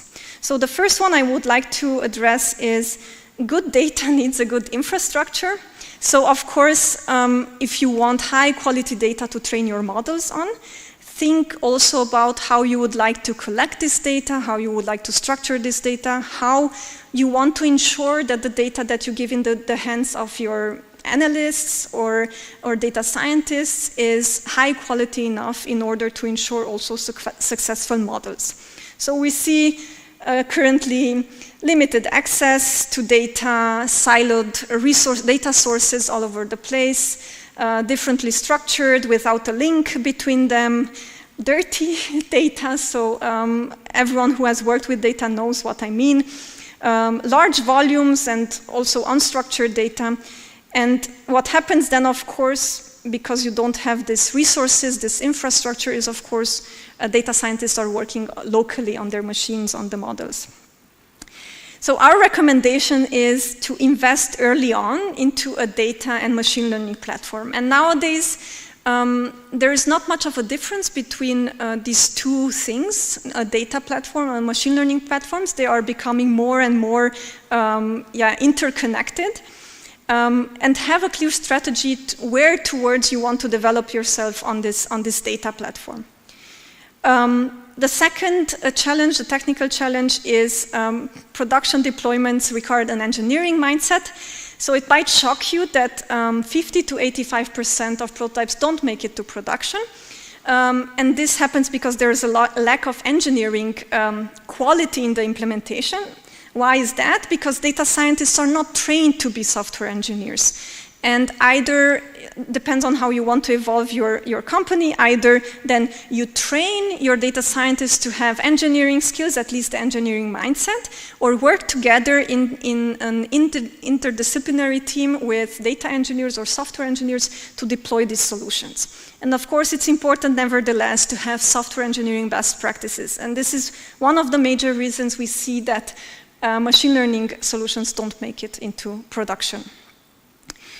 And then managing models beyond the initial deployment. I think there is a lack of experience, and this is why this challenge is not well known, because if 85% of models don't make it to production, then of course there's a lack of knowledge of what to do after I productionalize the solution. So what happens after this stage, if you have experienced it maybe, is that over time models can become stale or not relevant anymore, not robust to the new data that is coming in. So there is a discrepancy between the data that the model was trained on versus the data that it's coming in. So of course we're dealing with problems like concept drift or training versus inference queue. And in this case, adopting monitoring mechanism to understand when this happens, not just that to identify them, but also to implement automatic mechanisms to deal with this problem. When I should do retraining, and when I do retraining, how can I ensure that if I immediately deploy that model, it's also robust, it's also highly performant, and it also meets the business needs. So have these things in mind because they're highly important. I would like to add a couple of references to very good papers related to this topic. I highly recommend them if you're thinking about how machine learning solutions should work into production and what are the major challenges. I think these papers are, let's say, two important pillars to understand this challenge. And I think both of them are written by Google employees, if I'm not mistaken. Some closing thoughts. As you have seen, there are many open challenges, of course. The answers to these challenges are not straightforward. You don't find them in handbooks or somewhere online on a blog post, I can guarantee that. But nevertheless, where I would recommend to start is first awareness. And this is the first step, at least me trying to create this awareness around me so that more people are aware of these challenges and know how to deal with them. And then simply take small steps. There is no, like I said, there's no tool stack or a set of skills that immediately solve the problem. It's just about trying things out, taking the first small steps, and then learn from those mistakes, and then iterate and try again. And don't give up, right? Any questions?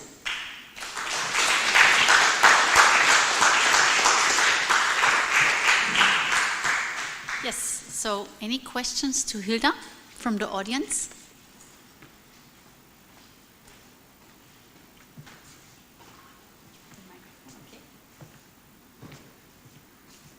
Maybe I answered all the questions. I think you just made a lot of question marks because for me, a comment on this, so it's actually, I agree with everything that you said.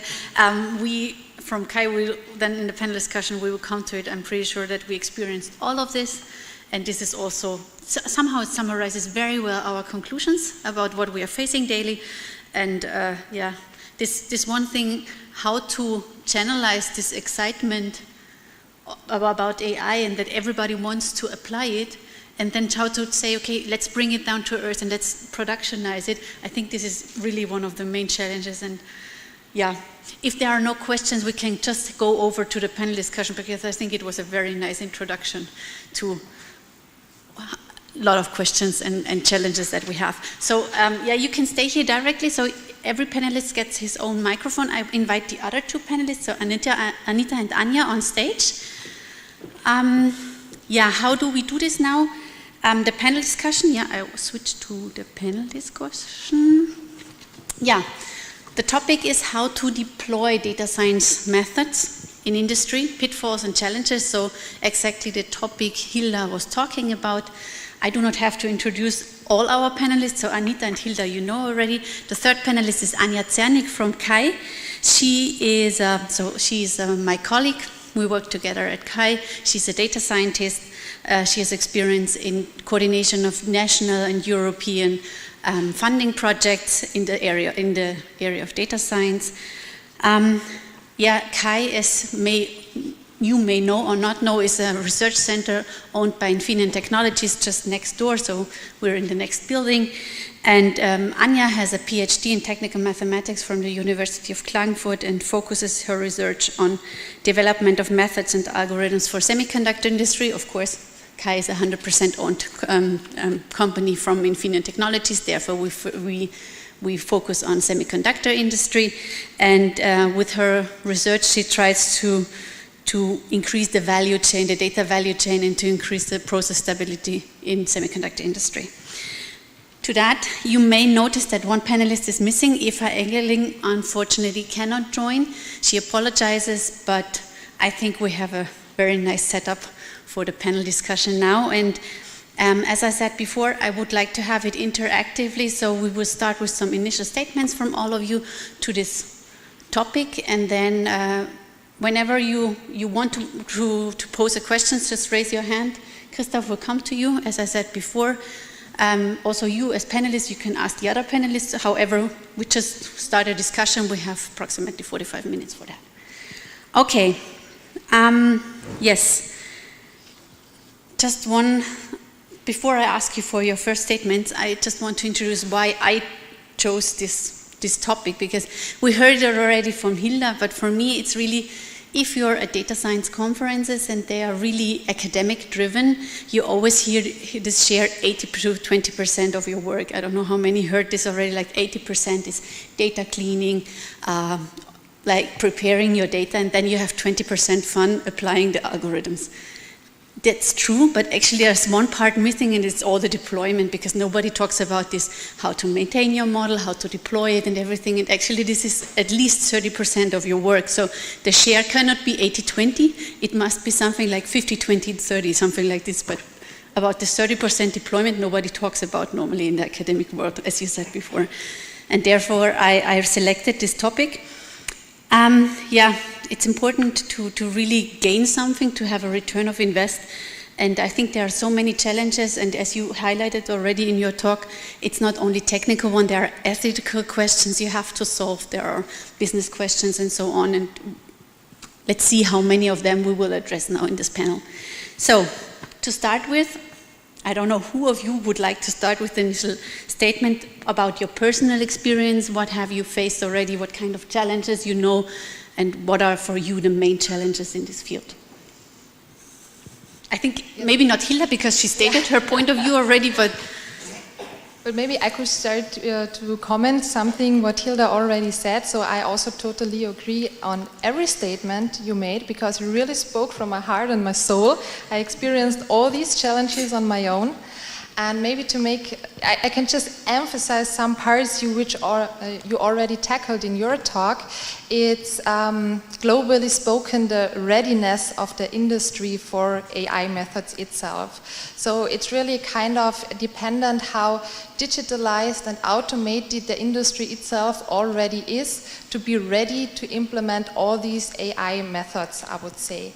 And as you also said, it's not just the data scientists working on the implementation and deployment of all that stuff. It's a kind of total value chain which has to be considered with different stakeholders involved into this whole process, because a data scientist should somehow cover more parts than just applying analytical stuff. It's also a huge computer science background needed on that, and even more the domain knowledge, because I encountered most often, if I'm providing results and I'm not talking the language of my customer, they are not that enthusiastic about these results as I am.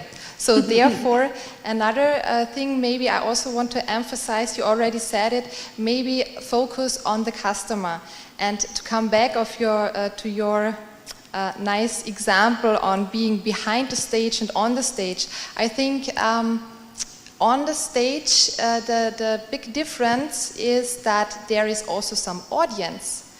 And the audience is in that case maybe our customer, and we should perform for them and not for ourselves. But as I also said, doing this job all on your own is also not possible. So being isolated is one of the worst things for deployment in general, I would say. So as I already said, different stakeholders are involved into this whole chain of consisting of methods and also data and so on. And yeah, these are two important things I want to emphasize again. Maybe just a third thing, then another comment is also welcome, regarding data. So every industry is telling, yeah, I do have a lot of data, but actually you also touched it. Collection of data should be also kind of structured. So all the historical data available at different companies have been collected for a special purpose. But this purpose, I'm quite sure, was in most of the cases not the one that we could easily apply our machine learning techniques on it. So therefore also thinking on how to collect the data, how to store it and so on is a kind of prerequisite. Just storing data is not enough to really have a flawless application of the AI algorithm then afterwards. And of course also giving feedback in the language the customer is really understanding. So different stakeholders involved in this scenario which have to be considered. So I think I stop at that point. I have to say much more, but you can continue afterwards. We still have time. Might be a good idea.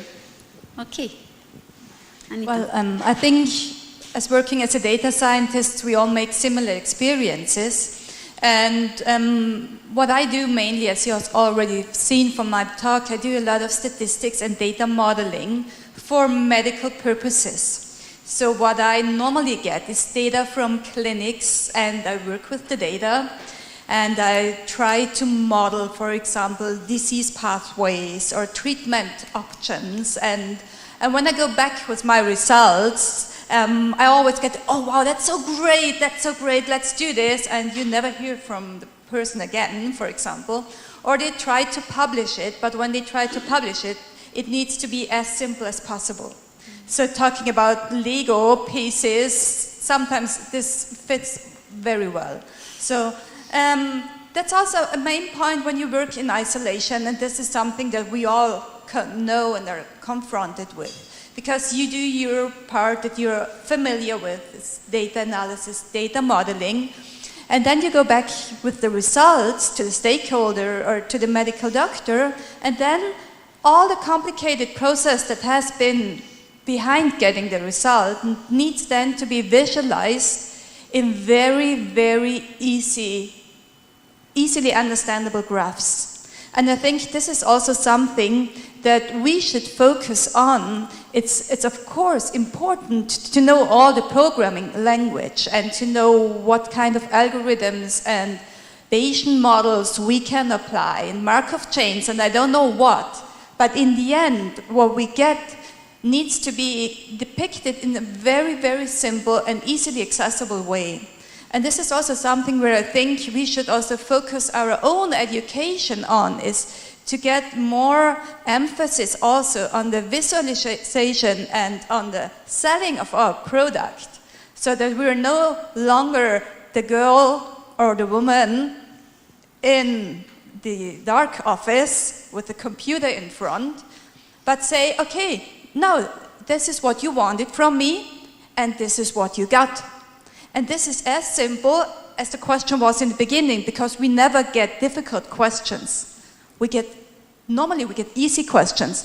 This is our problem in the clinic, we collected the data, what is the consequence? And so it's probably also for us knowing what we did, but it's not necessary to show our other people what we all know and what we did and what we can. It's more getting the closer connection to the one who asked for the analysis and to give him a feedback that's correct yet simple to understand. And I think also for me it's something that I'm still learning. And where I would like also to get additional input, sometimes when I see a graph that's really fascinating, and I know, okay, in the background lots of analysis have been going on, but still the result is so easily to understand that you don't need 1,000 words to explain. I think then we are there where we want to go. I think this is like trying to show how the complexity of the network or everything that we developed, we would like to put formulas and how complicated it was, and it took me months to do this. Yes. But in the end, who cares? They, of course they care, but they do not want to know every single step. They want to know, does it work or not? Yes, exactly. Yeah, okay. I totally agree. I think I already gave away my statement, but I will get back to it. Maybe it wasn't obvious enough. So, of course, there are many challenges in deploying AI models. My favorite one, again, not because it's the most important one, but I find it at the moment the most challenging one. So if you imagine a funnel of all the different ideas and the AI algorithms that go into it, and at the end, the one that makes it into production, the funnel at the end is very narrow.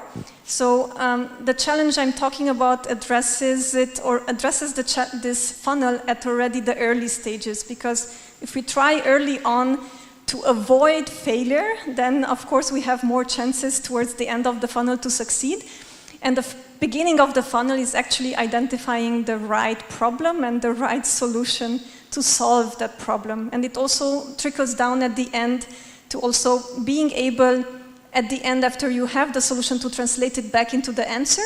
At the beginning is more translating that problem into the right solution. And I find it that it's very, very difficult. It's easy to start off with a nice clean data set that you find on Kaggle and implementing a model that is highly performant, but then think about it, how does this model actually solve the problem? It's actually the model itself in the entire AI solution ends up being a really tiny part. If you think about it, I'll just give a small example. Think about churn prediction. Many organizations think that this is the most important model that they need to have. But then when I ask them, if I give you a probability whether a customer leaves, what do you do with that probability? How will you use it in practice so that you see, this model is really valuable? And where do you put the threshold? Starting which probability are you actually targeting your customers? So the AI algorithm is actually a tiny part. There is a lot of thinking that needs to go around it in order to solve the problem. So this would be, I think, from my point of view, at least for me personally, the biggest challenge that I'm also now trying to figure out how to deal with. Thank you. Any questions already from the audience? Yes, up there. Or down here, yes. Now you're next. The wrong person. I'm first. Thanks a lot. Now, you guys, once you made a model and you made it to production, you already mentioned that it's going to be sometimes stale, so you have to update it. And so, once you develop a model, are you then a lifelong? Do you have the lifelong responsibility to maintain it, or how do you manage this? Because if you deploy a model in production, you would like to go on and develop another one, and who else? What should be the qualifications of the persons keeping these models alive? Should I can start answering that question, because if you at some point end up with, let's say, take it easy, 10 models in production, and you need one single person to deal with that models, you already come to the conclusion AI is supposed to automate things, right? So we should also automate this process. This is why I was talking towards the end about model management. So these kind of activities need to be automated mechanisms implemented as well.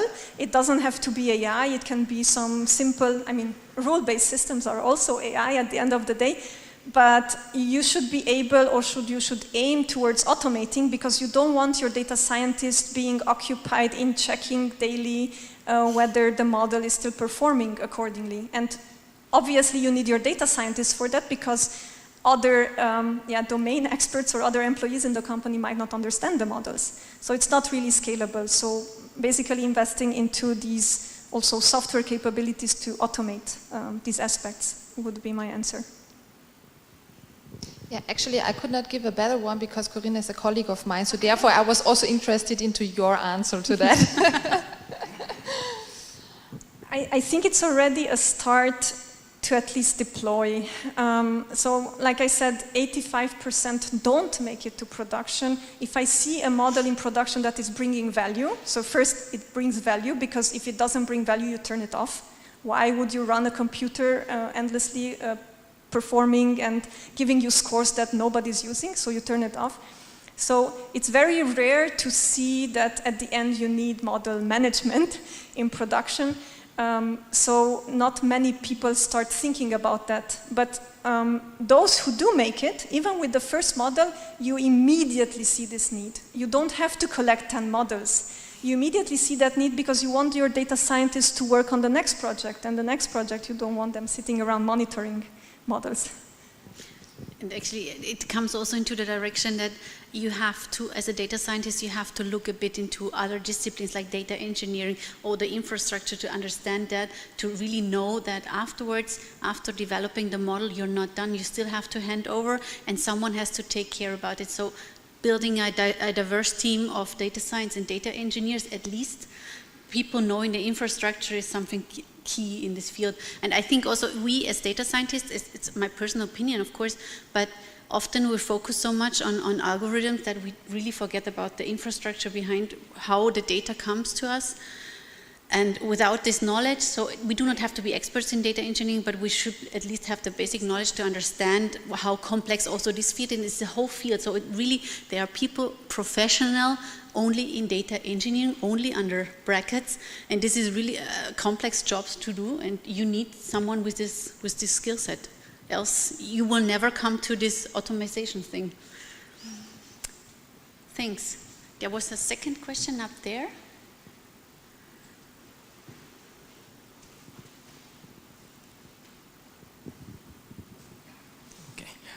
Thank you for the wonderful talk, and I think you guys are doing a great job with what you're doing.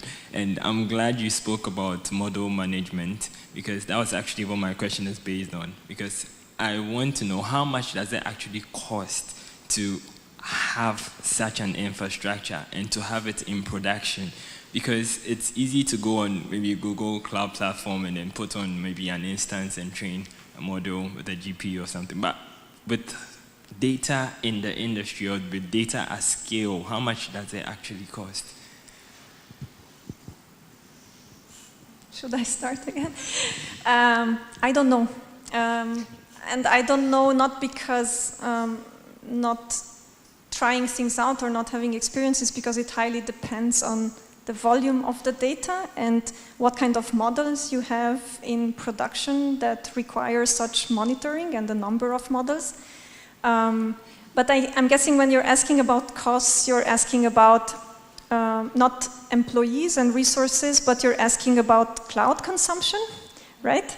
Yeah. I don't have a clear answer to that because it varies, right? And I think it's important maybe to also do it right from the beginning, because you might incur high costs if you don't think about it before implementing such a platform in a good way. But I can assure you there are a lot of developments going on, including Crayon. We're working at this as a product, as a service, so that customers don't have to think anymore about implementing it themselves. So as a company who is also focusing on cloud consumption and optimizing the cloud consumption, it will of course be one of our key interests in making this solution also with low resources as possible. Maybe another comment on that. So model management and maintenance of models and so on. So actually, in my opinion, yes, there are good services out there which could be used, but I do have the feeling that each industry wants to have this knowledge and also infrastructure in-house, which makes it a little more complicated, I would say. But one could orient what is out there, but in the end, I think that most of the companies want to build up this knowledge and all these competencies really in-house to maintain this on their own. So maybe taking concepts which exist out there, but never consume it due to IP reasons. But just a question in between. So what would be your recommendations then for small and medium enterprises, because they cannot afford to like have servers, have data engineers and have the whole infrastructure there? What would you recommend there? Actually, one idea which is somehow always possible is keep your IP by anonymizing your data. And then you could also maybe give it to external parties to investigate them and use whatever system they have in their background. My answer would be cloud. I mean, nowadays on cloud you have not just platform as a service, you have software as a service, so many of the things are readily available. If you think about mobile application development, nowadays companies, they don't have anymore their own hardware infrastructure. They build everything within a few weeks from scratch, and you have already an online mobile application just within a few weeks, and this is all possible because of these services that are readily provided. So small and medium enterprises who want to go on this road, of course, it's we at least highly recommend it because it's much more efficient. You don't want at the end also to have yet another team that has to manage hardware and infrastructure, and 2 years later along the road you realize that you need to double your investment in order to increase this infrastructure because your models or whatever is running on that is not coping anymore with the heavy load. So it's definitely an answer to that. And it's also, as we heard from Ms. Helshke in the morning, so there are European endeavors in this direction to really keep the data in Europe and that they are really protected by the GDPR. So I'm not sure, I'm not really up to date at this, how far we are, but these are these Gaia X projects and so on. Maybe this is then also the way to go more into cloud computing, because this is always the fear that the data are somewhere stored, somewhere around the world where we do not have data protection laws or whatever. And if Europe goes for a solution in this way, I think then even cloud computing and cloud storage will be maybe more interesting for European countries as well, or companies. Yeah. Just up there's another question before I start my questions.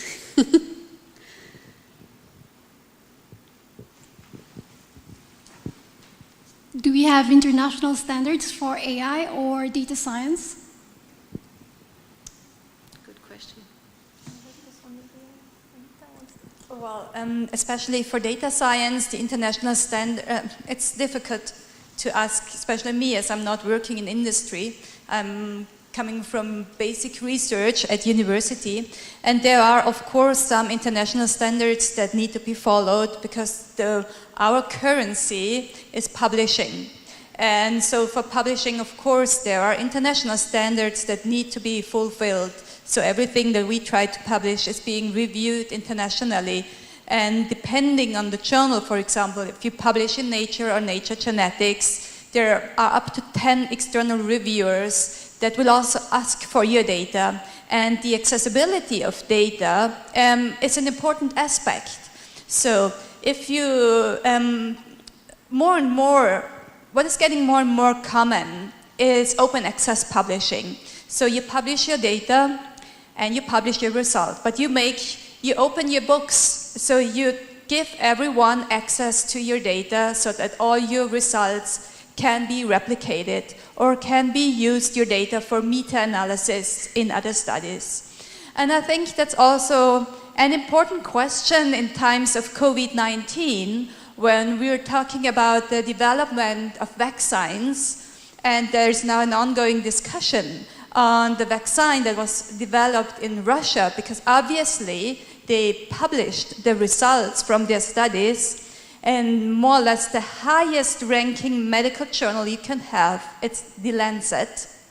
And when you look at the results, and they did not publish the raw data, they just published the results, it seems like the data look like they have been generated by rolling a dice. So there are many duplicates in numbers, and so especially in a journal for Lancet, like Lancet for example, we would expect that there is more control of data that are being published there. And especially in this situation, for example, it would be necessary to get access to the original data that are, of course, anonymized, so apart from the patient's name, as possible, so that other researchers can try to figure out what was going on, but they don't publish the data. So, yes, there are international standards, but also in high-ranking journals, obviously, under the pressure of getting published, sometimes these regulations are overseen or not taken seriously enough. And the other aspects that I've seen is that sometimes you get the link to the supplementary material that should be available for download, and when you try to access the data, the link is not working anymore. So this is also something you see frequently also in highly ranking journals. So yes, there are international standards. Are they always followed? I don't think so. So yes, but I think especially in these challenging times where everybody's watching, there is also a continuous pressure on scientists to show their data and to openly discuss also the limitations of the data they had collected. And I think this openness is something, being honest about the limitations is also something that needs to be trained and to be learned. Because even though we are all excited about our results, well, you never know if you're 100% right.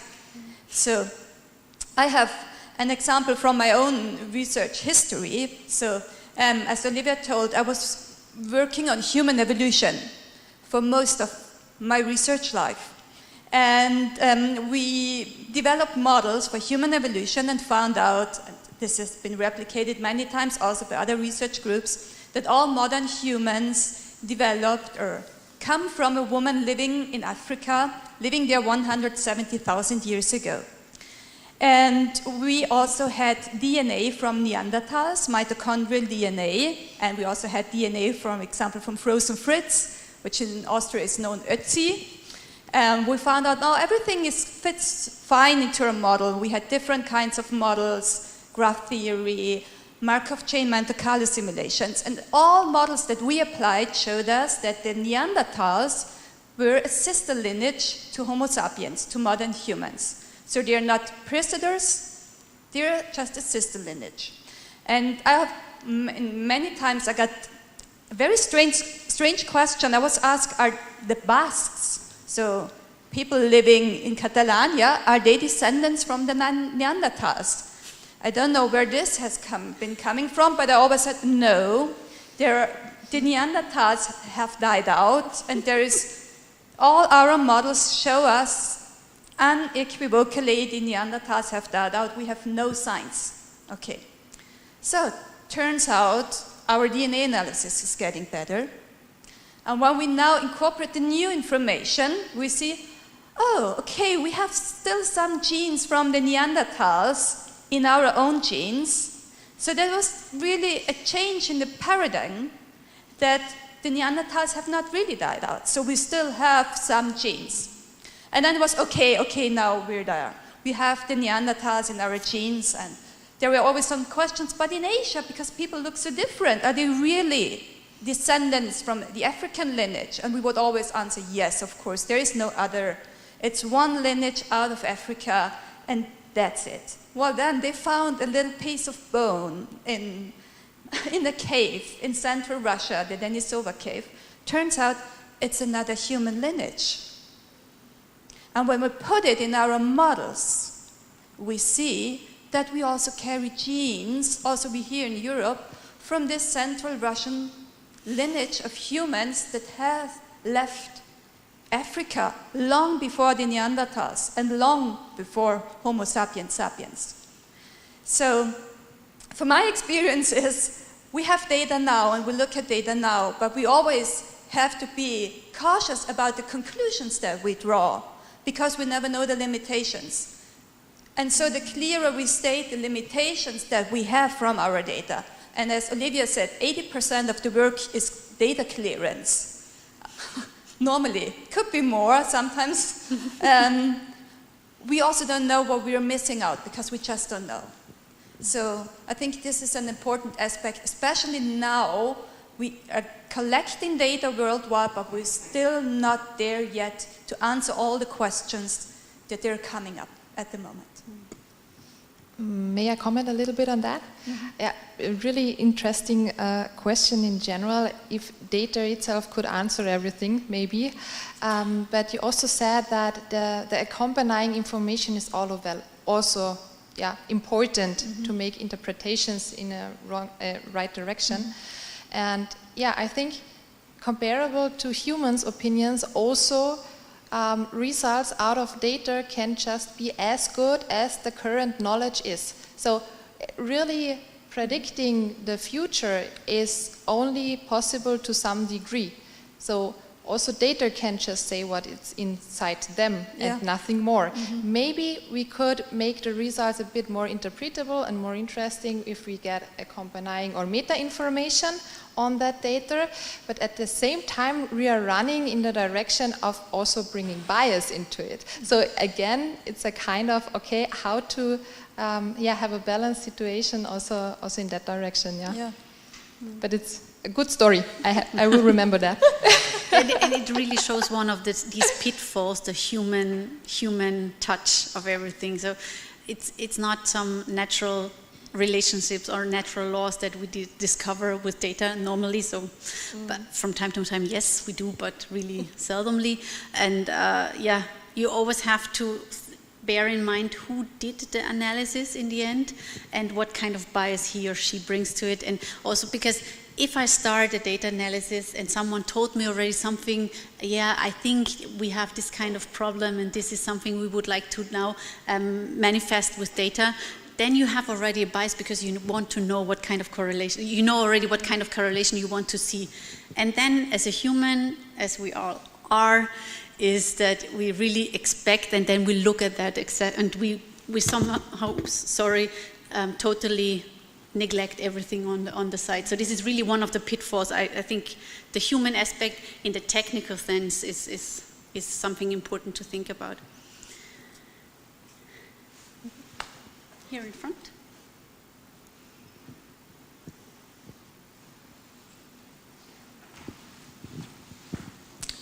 Thanks for your talk. It's very interesting, and I personally also faced many of the challenges that you mentioned.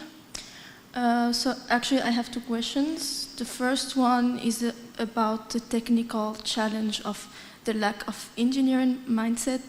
And you said that the solution could be to train your data scientists to have more engineering skills. But the problem is that when you become like engineering driven, then you are tempted to build small solutions on top of your model to compensate for failures, etc. And these solutions, they don't require a lot of time. They have like real impact. They are bad because they cannot be generalized. But then within your team, it gets more difficult for you to prove the relevance of taking time and effort to update your model. And because they don't know whether updating your model will have a big impact or not. Yeah, this is the first question. Should I set the second? Maybe just wait for the answers and then... Yeah, so the question, your question, if I understood correctly, is more how to overcome this while at the same time training your data scientists to be more to have more software engineering skills. Well, I think the main reason I mentioned that data scientists should learn more about software engineering is because most of the best data scientists don't come from a computer science background like myself. And I think if you want them then to be incorporated into an interdisciplinary team with software engineers and data engineers, they need to be able to speak that language. I have seen teams at the customers where they wouldn't speak to each other because they wouldn't understand each other. So this leads then to the fact that data scientists get isolated. They don't know how to explain to the software engineer what their model does or how the results should be integrated into the whole system. So my reasoning for that is more to allow this kind of communication channel, not necessarily that the data scientist now starts implementing software solutions. However, I have seen also very, very good data scientists who are very strong in software engineering, like full stack data scientists, and they know how to draw this line and how to ensure that where their efforts are invested is also meaningful because they understand both worlds. You need to understand the data science part of it and also how you're influencing the software engineering part of it on your model.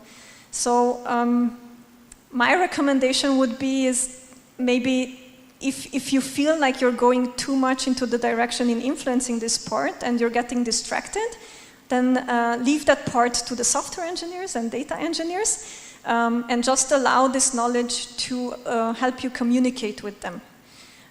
If you want to become more of a full stack data scientist, then I guess the answer to that would be invest more effort in understanding when you fall into this pitfall and how to avoid it next time. Yeah, maybe could be summarized with the term you said, awareness. Awareness of all the different parties involved in working on that, and understanding of each other, speaking the same language. Yeah, again, emphasizing awareness. Second one? Also the second question is about the bias in the data sets. So what do you do when you work like on a real data set application and also like the distribution of the data is also in real life it's itself biased and your model is supposed to work in real life? Do you have to do like or to try and balance your data set and drop that bias, or do you say, oh, since real life has bias, so I allow my model as well to be?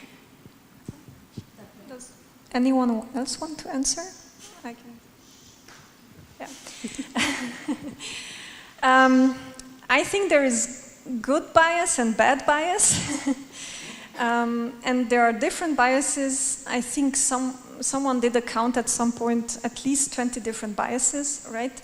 The good bias is something that it's inherent in the data because you do want a pattern or some kind of relationship between your target variable and your input variables, right? Otherwise, your models might not perform so well. So there are some things that are inherently there and you can use it. The bias gets only bad when your data is not reflecting anymore the reality of things and is trying then to make predictions that are not beneficial for those who use it at the end. So your question was, how do you deal with these things? Do you remove it? I think it's important to first identify the effect of the bias. And usually it's not really easily detectable. Sometimes it goes undetected and you only notice it, I think, after it's been used in production and already producing bad results or not relevant results. I think to understand first the effect, because if you understand the effect, then you know also how to deal with that effect. Do you then remove it from the data? Because not always the bias in data, the answer is to remove it. Because maybe it's inherent in the data and you will have it anyways, and by removing it, you're removing information. So it's, I think, understanding the effect and how to deal with that effect. And it might not come necessarily to removing it from the data. This is my personal opinion and experience. Any one of you would like to comment on that? No? Okay. I really like to listen to Hilda. I do. We totally agree from industry point of view here. Yeah, it's really a different thing, and it somehow, because we talked now a lot about these technical challenges, and it somehow fits but to the next question, because we just have not so many, like 10 minutes left.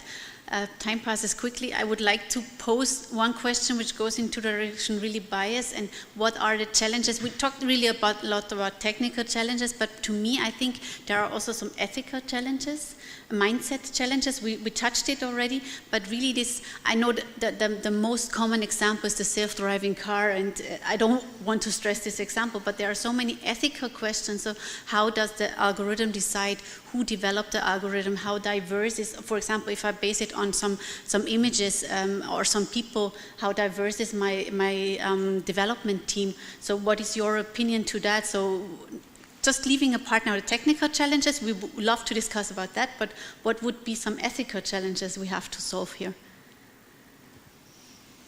Yeah, actually I would summarize this question under how can we trust in algorithms, or how to make other people trust in what we are delivering in the end. I think this will come naturally over time, because when I think of the beginnings of computer science, I would say also nowadays hardly anyone out there is able to build or program a computer, but everyone's using it. And this came over time. This came also via showing what the benefits are when using computers and so on. But over time, we just took it for granted. And in my hope, actually, the same will happen with AI. So if people are getting more and more used to it and experience all the advantages in their daily life, also trust comes at the same time with these things. The only critical part we are facing nowadays is the huge hype about AI. So we should not stress this, that it then goes into the complete other direction. So again, it's a kind of, I would say, having realistic expectations on what AI can do, and do not promise the customer things he wants to hear but which are not possible nowadays. So, and with keeping all that in mind, I would say then the future for AI is open. I could add something to that. I agree with that. I think there are many aspects that need to be tackled. First, the people working on this kind of solution. So in order to ensure cultural diversity, gender diversity, and so on, because if you don't have that, you might develop a model that's not representative. Then there is the data aspect and the technical aspect. There are now a lot of things going on in the direction, how do you ensure that the data that you're using is actually relevant and, let's say, good enough to use it for a model. And I think it will go more and more, since standards were mentioned earlier, into certifying data and ensuring that the data, so someone gives you the green light, you can use that data. And another part of the research that is happening a lot, and there are already toolboxes, I'm not sure if you've heard, for example, of AI Fairness 360. It was developed by IBM. So you have just the same as you have a toolbox of metrics to ensure the performance of the model. You have also a toolbox of metrics to ensure the fairness of those models. And I think more and more research will be invested into this area to ensure that the models are performing well, and then that the data is good enough so that to be used on models. I think soon it will come the time when, especially in Europe, there are ISO standards now in this area being developed, where it won't be any more possible to just apply AI everywhere, especially if it gets into production, right? So once something gets into production, it needs to pass specific tests. And yeah, these are the aspects that I see there, a lot of work and investment being done recently. And I think it also links very well to what Anita said before, this open data thing. In industry, we are not really into open data yet, but for me, this showing reproducibility is also going into this direction to validate, because the more people, the more research group work on the same data set, you really reproduce the same statements afterwards, and this is also some kind of fairness and some kind of quality seal you get in the end, that your decisions that you made with this data are correct. And another aspect, as you said, about gender and diversity and ethical aspects, what I just read, it's also a problem, I think, of not only machine learning or artificial intelligence, but also who applies it. So there is an app that helps you get your perfect makeup on. So you can, it's maybe not some really, well, I probably wouldn't really need help with that because I never use makeup, but it advises you what kind of rouge fits you well, and eye shade, and the color of your lipstick. And well, while you're doing this, it takes in account the color of your eye and the shape of your face and the color of your hair. And it seems to work well for Caucasians, but turns out it doesn't work at all for example, African Americans. So, of course, if we need also, if software solutions that are maybe necessary or not are developed, of course it's necessary to think broader and to make it applicable in a wider context. I think that's an important aspect. Yeah, since we're, there are 2 more questions, okay.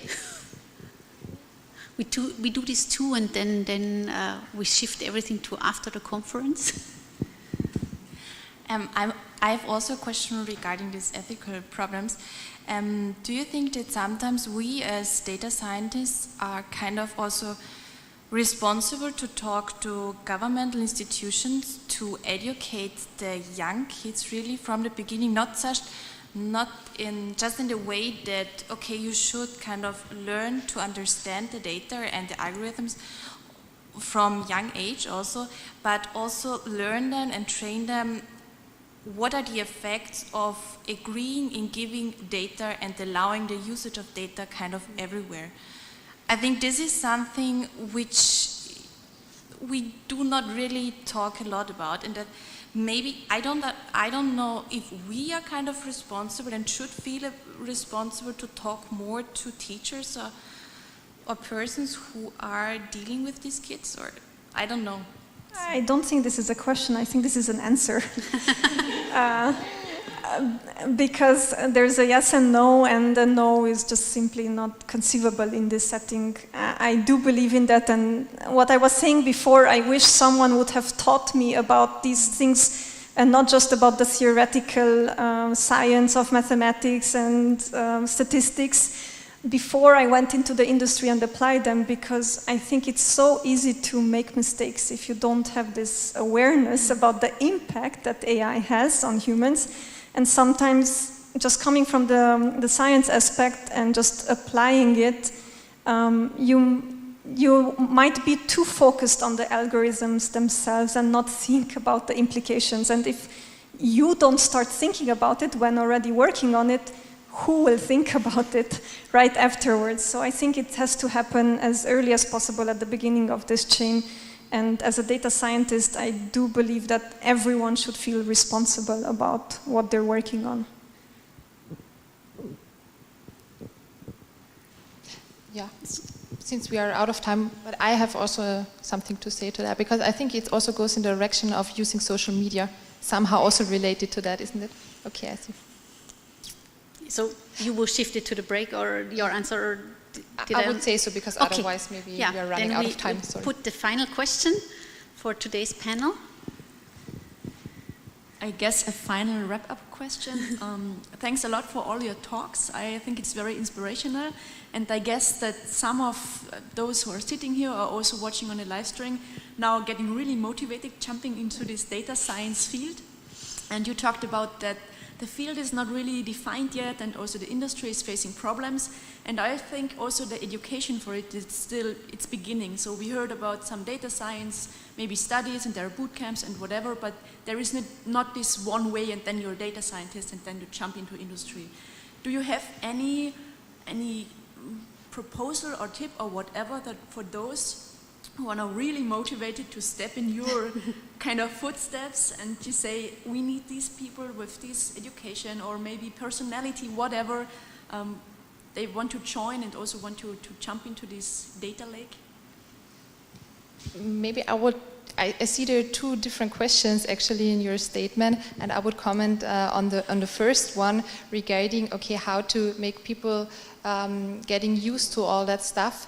And I think this, or also regarding education, somehow this already started in education of kindergarten and for, primary school, whether they should use a computer, yes or no. And the answer in that direction is, I think, still quite diverse, because no one knows what is the correct age to start with getting into touch with all these new technologies and so on. So I think first question would really be to when is it good for children to get in contact? It's a simple question. When does your child should get his first smartphone?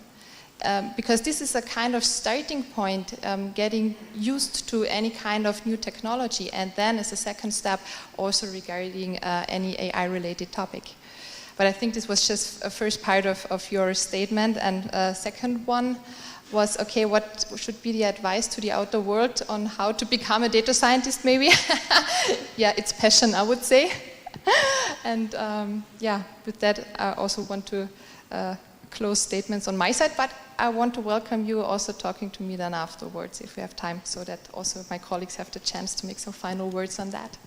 If I might also answer your question, so we're at the moment establishing a new study, a degree program that is starting in autumn 2021, and it's called data science. So for all those who now think, okay, data scientist, this is what I always wanted to be, just apply. So starting from next autumn, we have a degree program here, and that's also focusing on the diverse aspects of data science, because as we all come from different disciplines and try to tackle the problems from diverse aspects also. So if you're purely mathematician, you need to get an idea about informatics engineering, and if you're an informatician, you also need to get input, for example, from health sciences or medical care. So if you're interested, check out our homepage. And we're happy to see you there. I'll also add to that answer and also to the fellow panelists. I think it's our responsibility, those who have made those mistakes and started off this journey, to create more awareness. This is what we're trying to do today. So I see the skills that a data scientist should have, or there are the soft skills and there are the hard skills. And I have the feeling that the image that is being distributed in the media and online about what a good data scientist should be, it's very one-directional and very focused on, just do as many Kaggle competition as you can, and if you get a model from 78% accuracy to 92, you're the best data scientist ever. Or become a grandmaster on Kaggle. I have nothing against it, but I have the feeling that nowadays data scientists are getting developed more into this direction. So I think we should create more awareness also about the other soft skills that are necessary for the data scientists in order to become better at their job in applying data science. So yes, integrate it into the educational system, and yeah, I think put more information out there about this kind of challenges, about what it means to work in data science, so that others don't have to make the same mistakes. Thanks a lot. Perfect last statement. Thank you. I totally agree. Also, this data science, as a lot of other disciplines, they are not isolated anymore. So but data science for me especially is you always need to have other experts. You work in diverse teams from background and from the knowledge. You always need to have the experts, and therefore you need all these soft skills. You need to talk to people and so on. You cannot be isolated. So totally agree. Yeah, with that, 1 hour passes so quickly if you talk about interesting topics. So panel discussion is already over. Thank you very much to all three of you for joining us and for sharing your experience. It was very interesting. I learned also a lot in the last 60 minutes. Yeah, give a round of applause.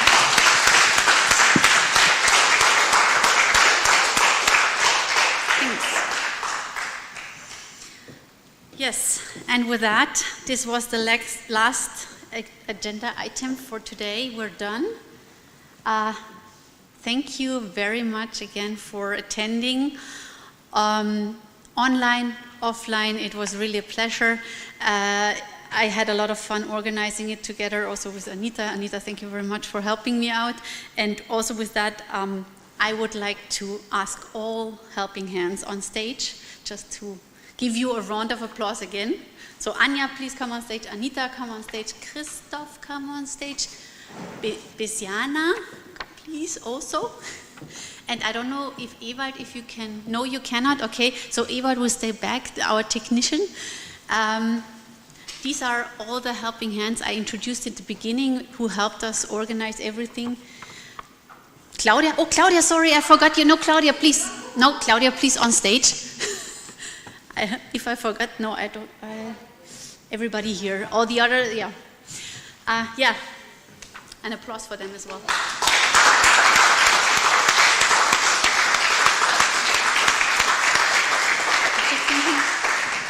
Martin is not here in the room, so this is also the guy who prepared everything. Thank you also to Martin online if he watches afterwards. Thanks a lot.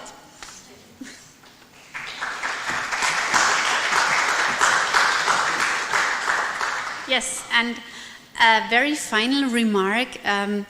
As we said in the beginning, together with Anita, we were excited about the feedback we got already in March. So we had like 80 to 90 subscriptions. I do not know the exact number. In March, today we had again 80 to 90 subscriptions. Of course, due to the situation, it was a bit online, offline. We have not so many people here on site. But anyhow, we decided already months ago that we will continue. So this will not be the last Women in Data Science Villach. We will have a Women in Data Science in 2021 for sure. So we don't know the date yet. We will let you know. You're on our mailing list.